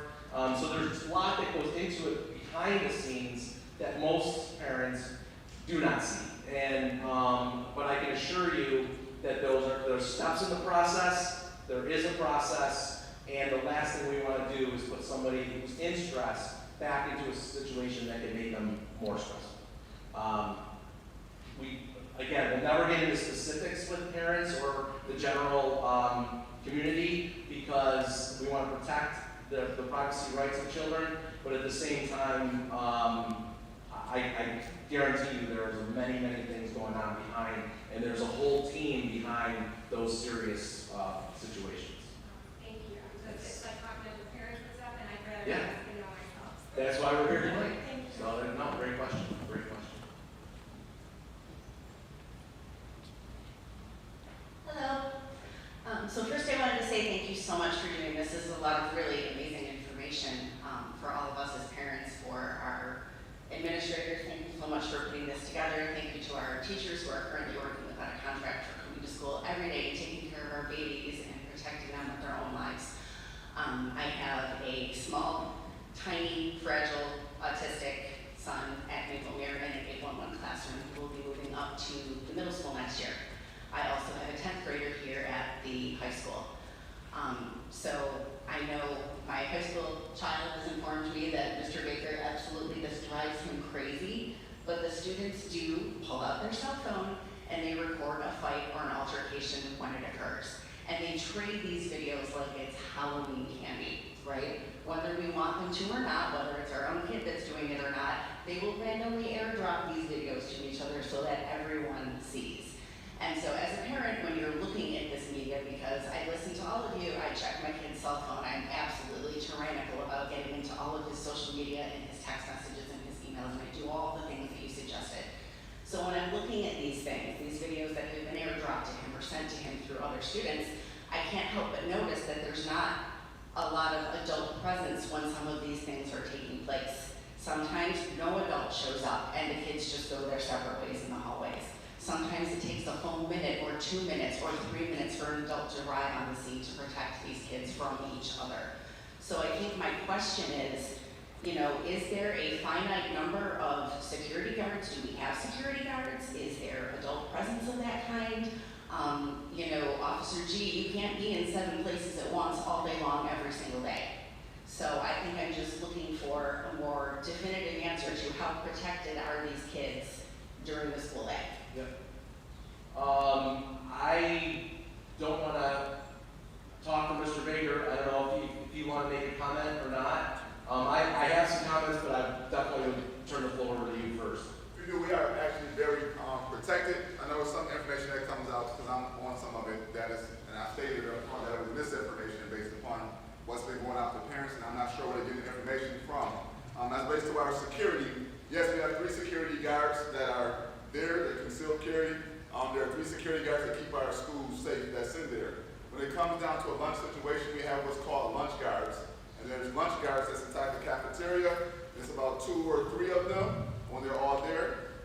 We also have 2 hall monitors, and a hall monitor takes care of the bathroom and flow. And then we have our teachers who are on hall duty that's really around. And I've seen a lot of the comments too that you're referring to. I've seen a lot of those comments. I don't do that. Some of them I will, if it deals with safety, I will say something because I can't sit back when somebody says a child is actually unsafe. I appreciate that you weighed in on that very much. Yes, Because so I did. until then, it's misinformation, and no one knows the right answer, so thank you so much for doing that. No problem at all, but we do have those safety measures, so just in case you didn't hear, we do have 3 that's with us, that's outside. They go all around the school, and almost all of our students do know them. They do help to keep us safe, and the students do know that. We do have lunch guards who come in just for the 4 lunch periods that we do have. We have 2 monitors that walk around. In every period, if I'm saying it right, you can correct me if I'm a little bit off, but every period we have at least 2 teachers who are coming down the hallways, and they take care of walking into the bathrooms and things of that nature. So we do the best that we possibly can to manage all the situations. And despite the issue or the situation that we referred to earlier, we haven't had a fight actually at our school this year besides the one incident that everybody does know about. So I just want to clarify that up because I saw the information there too. And so I could say that I should knock on some wood, but we've been doing pretty well besides that one incident. Great, okay, I appreciate that. No Is the expectation that our teachers break up these physical altercations? Like, is there a protocol in place for a regular non-contracted at this point classroom teacher to break up a physical altercation between students, even if there's a weapon involved or not? Our expectation is never to tell a teacher ever to go jump in something to break up a fight because they have families and things of that nature. Myself and our assistant principals, we do jump in and we'll break it up if something happens. I'm talking about previous years. We do have some people who will intervene, but that's why we have security. We have our lunch guards and monitors who's supposed to jump in at that point in time to just come in to mediate any issue that's going on. Thank you. Thank No you problem. everyone so much. Thank you, Mr. Baker. Hi, my name is Brooke Fieschi. I have 2 kids in elementary, 2 in high school. I want to feed on what we were just discussing because I will tell you my 2 children in the high school do not feel safe. And they are very open and honest with me about everything that happens in school. They come home, they tell me what kids are saying, things that are happening, and the fact that a weapon was allowed into the school in the first place is extremely, extremely concerning. If a knife was allowed in the school, in the high school, what is protecting these students from a knife being brought in? The children in the high school carry backpacks around all day long. They don't use lockers. They have 3 minutes to get from class to class, so they don't even have time to go to their locker to get their things. They're walking around with backpacks, and there's absolutely nothing in place to ensure that weapons are not brought into these backpacks. So how, as a parent, are we supposed to feel comfortable? I mean, you have protocols to keep adults out of the school, which, by the way, both at elementary and the high school, I've never once been asked to show my ID or swipe it through the Raptor system. I ring the little bell, they say, what do you need? I tell them, they let me in. I've never once had to swipe an ID. But at least there's that system in place. But there's nothing in place preventing children from bringing weapons in and creating an extremely horrifying event from happening. And so my question is, why does Sweet Home, like all the other districts around us, why do we not have metal detectors? I never in a million years thought I would be asking for metal detectors, but in recent events in the last several years, why do we not have this? Other districts surrounding us do. Other districts have armed guards at elementary through high school levels. We don't. And why are kids allowed to carry their backpacks around? I mean, I wasn't able to when I was in school, so why are they allowed to now with the threat of violence being so high in our schools? I mean, honestly, I don't feel safe. My children don't feel safe. My high schoolers have massive anxiety on a daily basis going to school. And I guess, you know, it was great, this conversation about social media, and yes, social media is a huge threat, but the weapons, violence, drugs, alcohol, vaping, all of that is just as much of a threat to our children, and those things just don't seem to be talked about. Well, I appreciate you saying that, and I disagree with that, and I know the gentleman in the back would disagree that vaping and alcohol is not talked about here or in any school district. As far as, you know, the incident with the knife, and what we would do with backpacks or not backpacks, or, you know, at the end of the day, obviously safety is our #1 priority. We want to keep our students safe. I would like to tell you there's a 100% foolproof way to do that, but there isn't. And what we are doing here at Sweet Home and attempting to do is build strong relationships with our students to talk to us, to communicate with us, to recognize a threat and call our administrative team if that happens, which happens more and more as our administrators and district office and our faculty and staff build relationships with our students.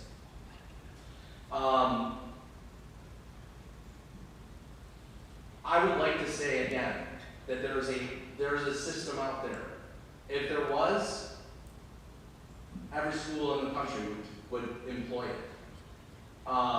It's just, we have to build strong relationships with our students. We have to provide support services that are in place. We have to continue to follow our processes out here. Our incidents are down this year. They're down, and that's good. Like Mr. Baker said, we haven't seen a fight in the high school besides the one incident we had the first Friday of school. I would like to tell you, I don't want to get into too specifics, but that wouldn't have been picked up by a metal detector. It just wouldn't have. And so as we go on and create safety, there's also our consideration of our environment here. And our environment that we're trying to build is one where students do feel safe, where they can go find an adult to talk to if they have anxiety, where they feel comfortable if they see an online threat to call somebody and reach out for help.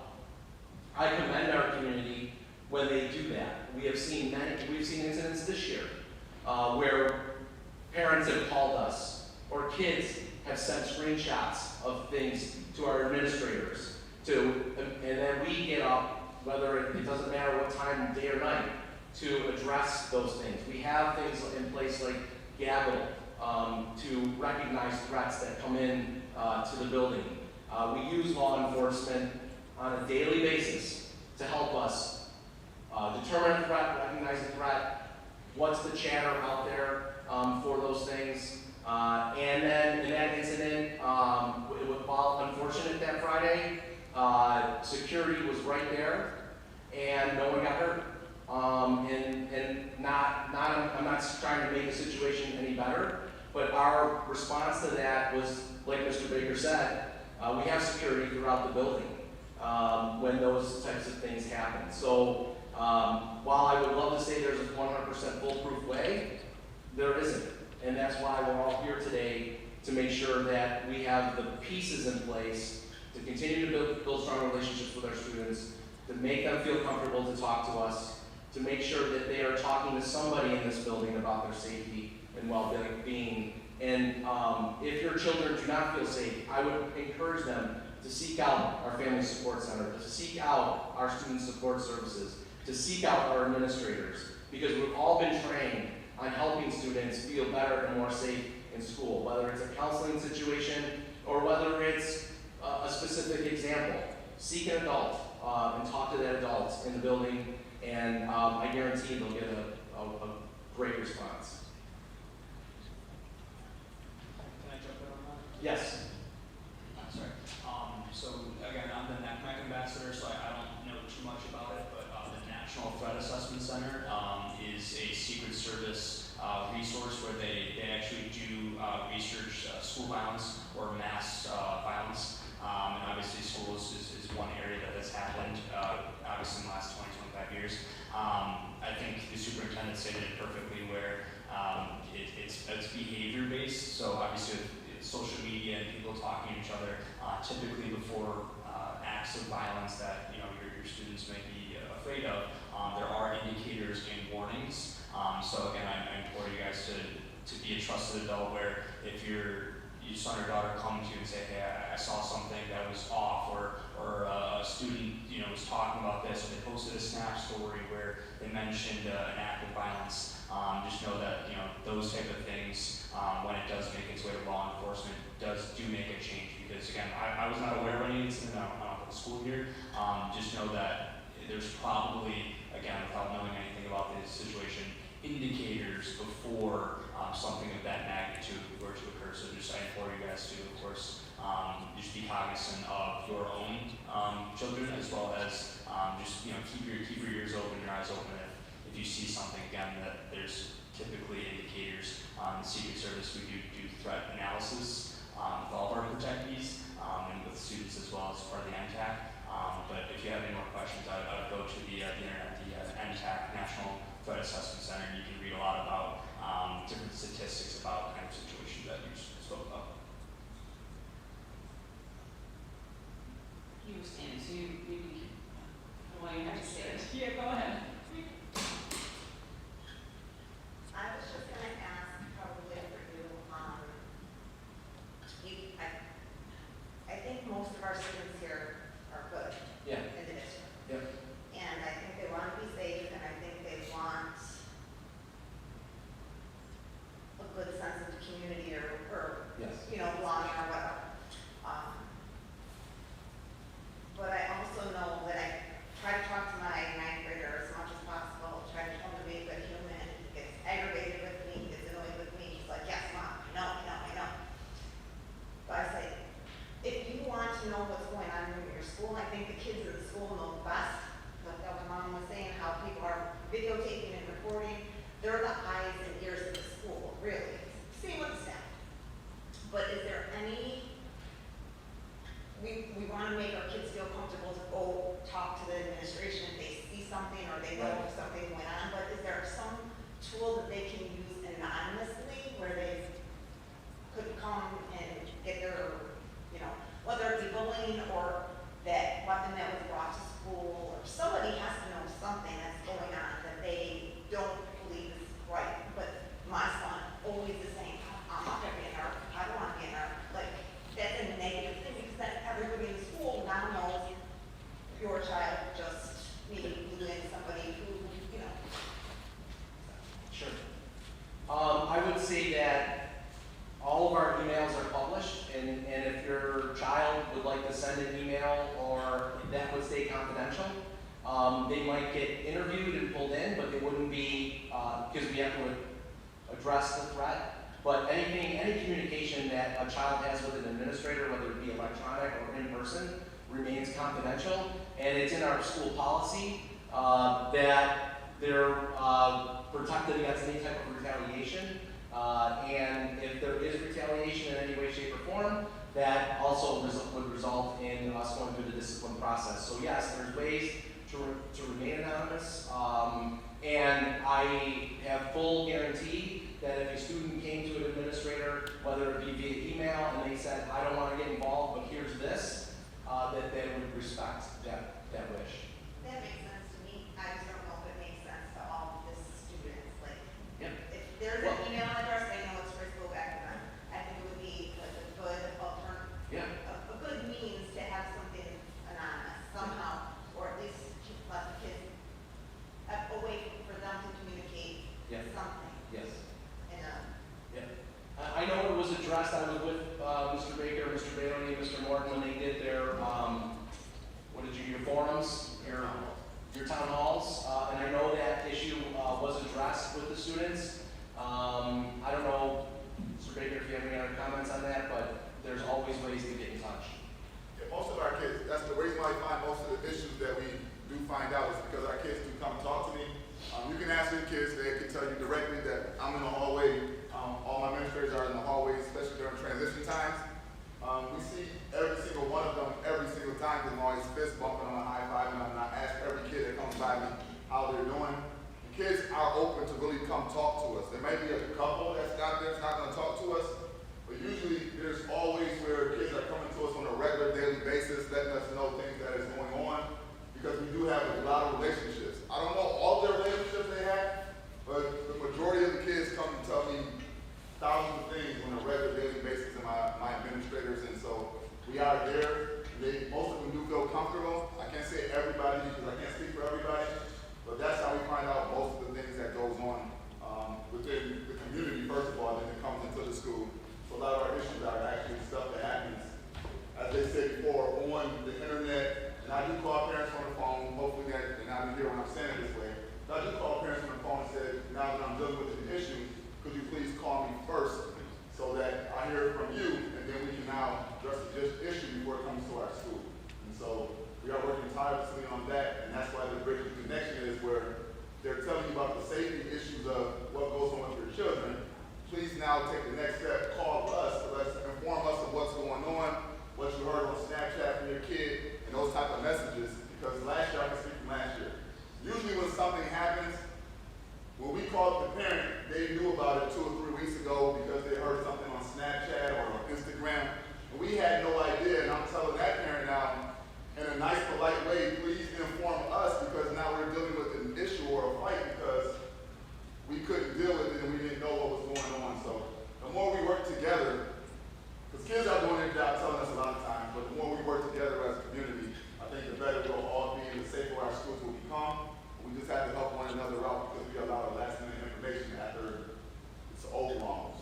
So that's the issue we run into sometimes. I can attest to the high school administration's diligence in the hallways and their relationship building tactics. I was meeting with Mr. Baker today, and that bell rings and students are in the hallway and it's meeting over. It doesn't matter what we're talking about. And I appreciate that about Mr. Baker and his team, that it's always student first, no matter who's in the office. And I think they've done a great job in a year, a little bit over a year, to build those relationships and build those connections with students. If you don't mind, I'd like to. Yes, please. Just real quick on some of these investigations that we come across. A lot of times rumors and everything that we hear after the fact and the investigation we go through are far blown out of proportion, and a lot of that stems from, it's like the telephone game. One kid tells somebody else, and it keeps getting worse and worse, but the same thing happens with the parents, where the parents hear from, one kid tells another kid, it gets blown out of proportion, goes another kid gets blown out of proportion, they tell their parent, and then tell another parent, and then all of a sudden it's a lot larger than it actually is. So we see that a lot, and as far as the anonymous tip line goes, there are absolutely merits to that, but there is a downside to that as well. We've seen it firsthand with our police department. If little Johnny doesn't like little Jimmy, he's going to call and say, Jimmy's going to bring a bomb to school tomorrow. So now they're bullying him through the anonymous tip line. So that is a downside that could potentially happen. So there are positives and negatives with that kind of thing. So. That's really good point. I don't think that way. Well, we know firsthand because we have a tip line that people mess with us on. So. Yes. Hi. Hi. So I have a child in elementary school that is a rising sixth grader soon. Yep. And my question is, why are there not SROs in every building when there are profound issues in every building, such as weapons? Why are there not metal detectors, and why are students not searched? Searched every day. Every day. I'm a public school teacher, okay? I work for the city of Buffalo. My kids that come in my building every single day are searched every single day. Why can't it be done here?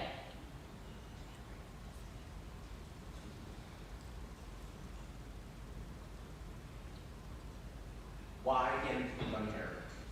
Well, it can be done anywhere, but I'm not sure that our community, number one, has an appetite for our students to be searched every single day. That would mean every student that's walking through the building every single day. As far as SROs or security in every building, with our program and plans in place, we police partners and our security agencies have in every single building, from during the school day and through events. I was at Heritage Heights for their fun run on Friday night, and there were multiple Amherst police at that function, helping serve, but community building, because that's what they do when they are there. Like I said before, we feel our plans are strong, they're in place for every building to have coverage if needed or not needed. And our response times with Amherst Police and the Tonawanda Police are outstanding. We haven't seen incidents in our elementary schools that would rise to the fact of searching each and every elementary kid as they walk through the building every single day. It just hasn't rose to that level, and I think that's due to the hard work of our administrators, our teachers, and our staff who get to know our students, who get to know our families, and get to understand their stories, and get to build relationships with them on a daily basis. And then those families feel confident coming to our administrators, our teachers, our faculty, our staff, to talk to them about situations. We also we're very proud of our support services that are in place for people that are feeling anxiety. It's well publicized how they can access those services.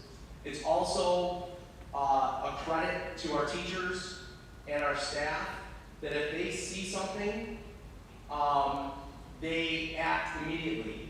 The district has done an outstanding job, and I credit our Board of Education for adding psychologists, social workers, mental health specialists. In my short 2.2 years here, we've added a whole host of mental health agencies and workers to address anxieties, mental health issues with our students. So we are on the forefront of those and trying to stop issues before they happen. And I'm proud of that work. And we're going to continue that work because to us it's about the relationship. The relationship gets broken down if we're patting down every kid that walks through the building. It does. You may I will disagree be with honest that. with you, I disagree. Okay. And I say that because I have excellent relationships with all of my students, I'm sure. all 120 of them that I see every single day. I think that what you're saying is true when it comes to relationships, for sure. But I also think there's a level of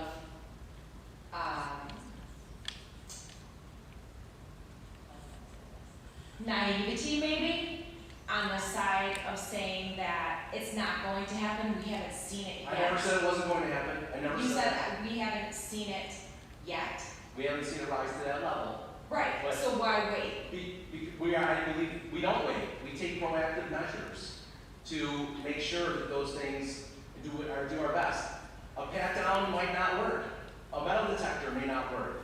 But I think building strong relationships is our best strategy. And I'm proud of the work of our administrators, our teachers, and our staff to do that. I understand, but I'm not proud that when my child wakes up in the morning, he tells me he's scared to go to school. That's not something to be proud of. Every parent that has been here today that spoke with you has said their child does not feel safe in school. So regardless of the relationships that you're preaching, that your teachers and staff are building with your students, that's not it. That's not it. There has to be something more. One SRO for 7 buildings is completely unacceptable. How many students are in this high school? About 1,100. And you have 3 security guards? And 2 lunch monitors.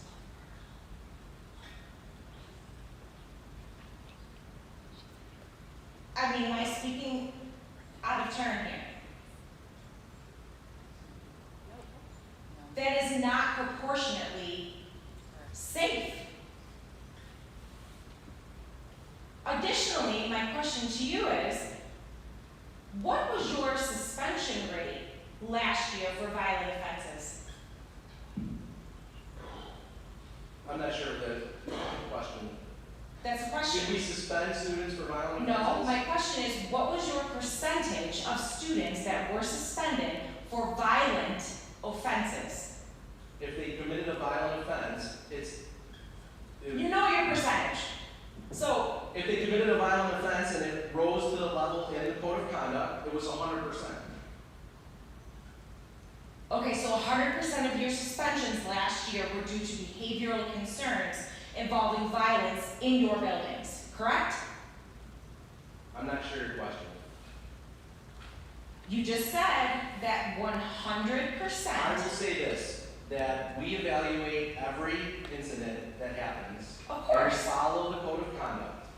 If the incident raises to the level and that is suspendable in the code of conduct, then there is a suspension that will take place. So what is the percentage of suspensions that took place last year in this high school that were due to violent offenses?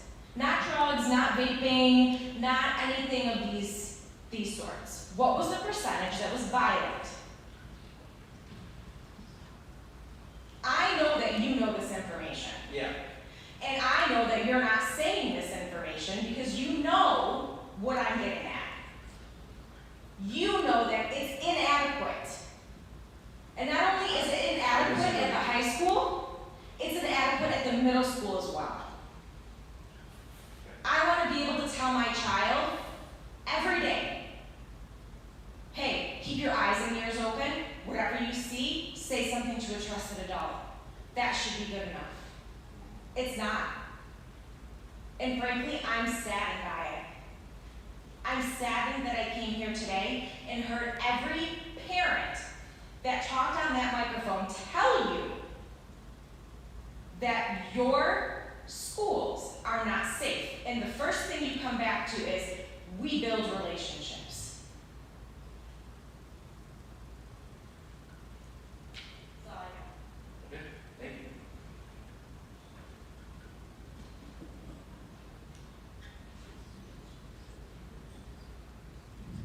I'd like to chime in on that.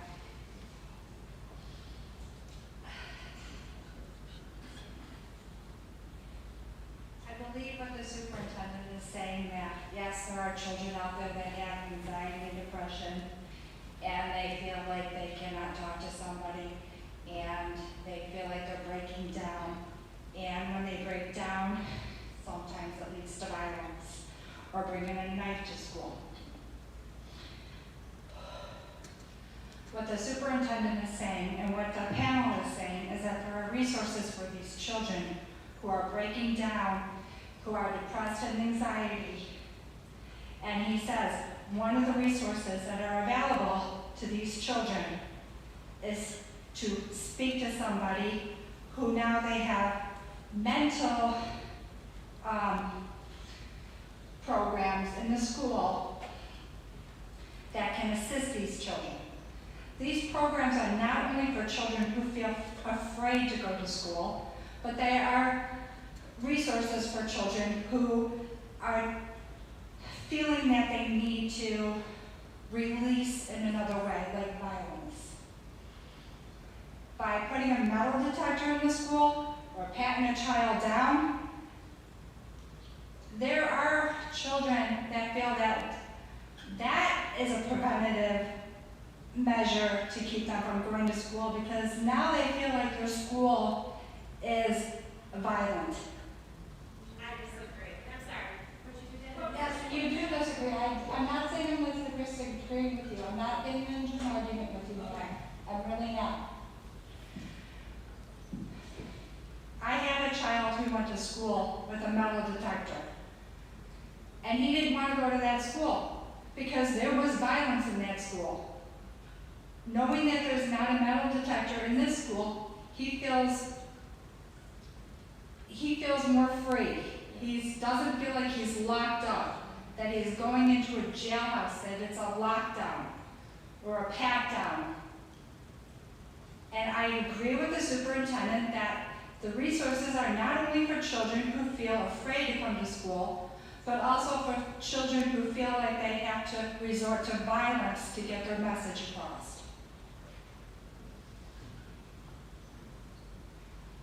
And that's my point.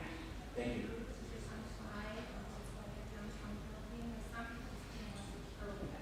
I'm not saying it's for the schools, I'm just saying like I'm thinking of listening to some of it. But we did our physical education, we did our thing for our children, are they gonna enjoy that for one day? I mean, the violence stuff, I love our schools too. I do think the relationships are incredible. I have seen that Mr. Baker has been unbelievable with my kids. I think it's all important. I think everybody has good ideas. Well, all it comes down to is we shouldn't be against each other. We just want our kids safe. Bottom line. And that's why we're here. I feel like a criminal, that's right. Right, and I want you, I mean, you shouldn't even be arguing. We all have the same thing. I just feel like if you get on an airplane, you go through a metal detector, I feel like you go to important business. I know what you're saying, but it's like we're the parents that are just so exhausted and stressed. Like, where do you? So our family. From Dr. Tenestri, in 2 years, I'll be honest, I contacted him with school. I do think everyone's on the right track.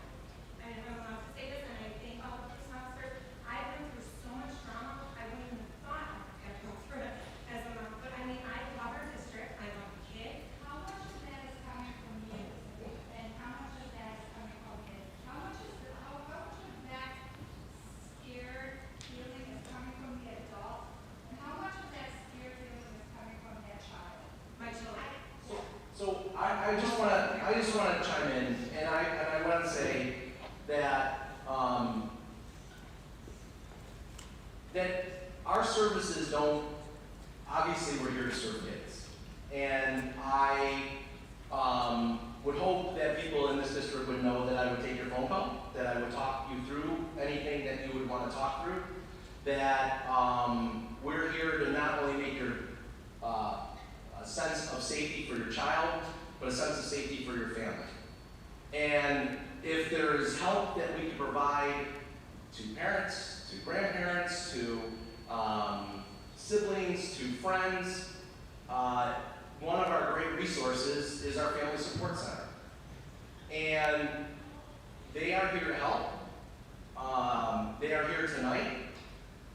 If your child's feeling anxious, I would say, please have them reach out to an administrator or a teacher or a mental health therapist in their building.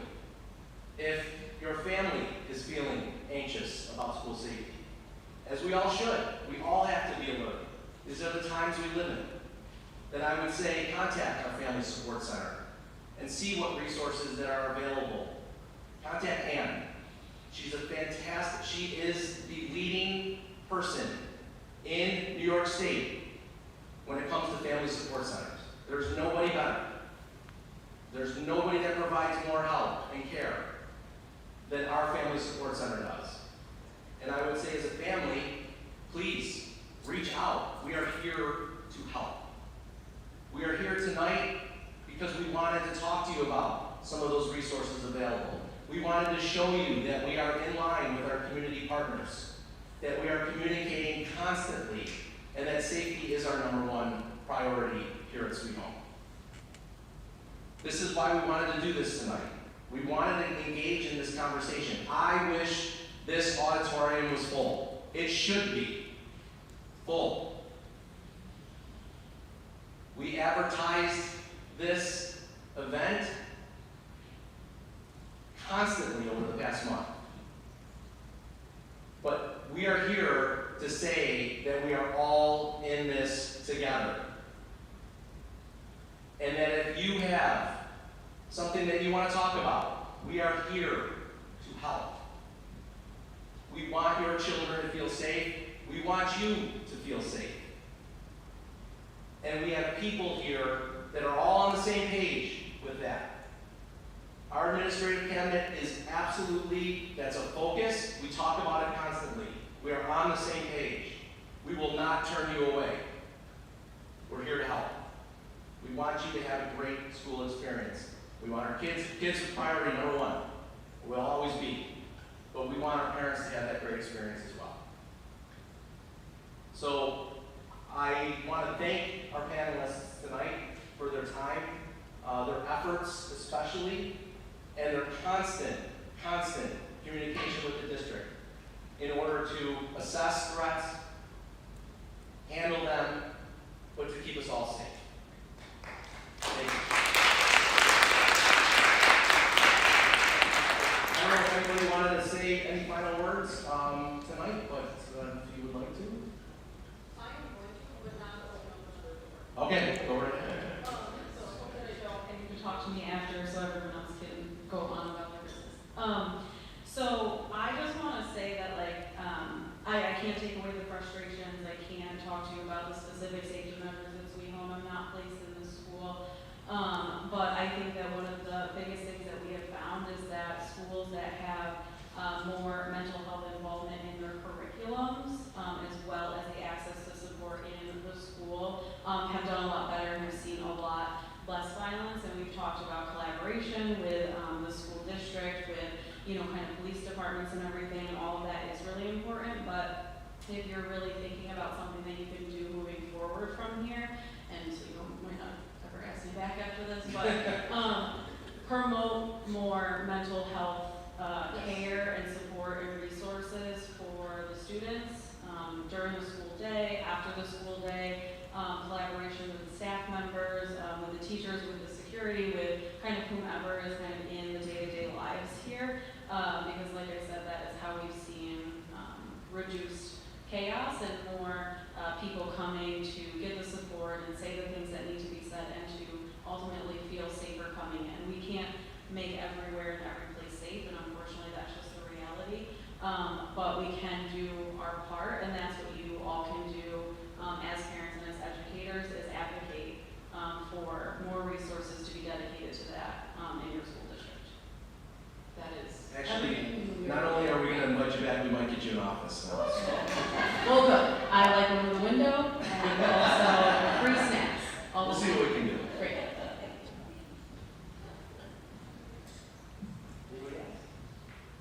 Thank you again to our panelists, and thank you everybody for attending.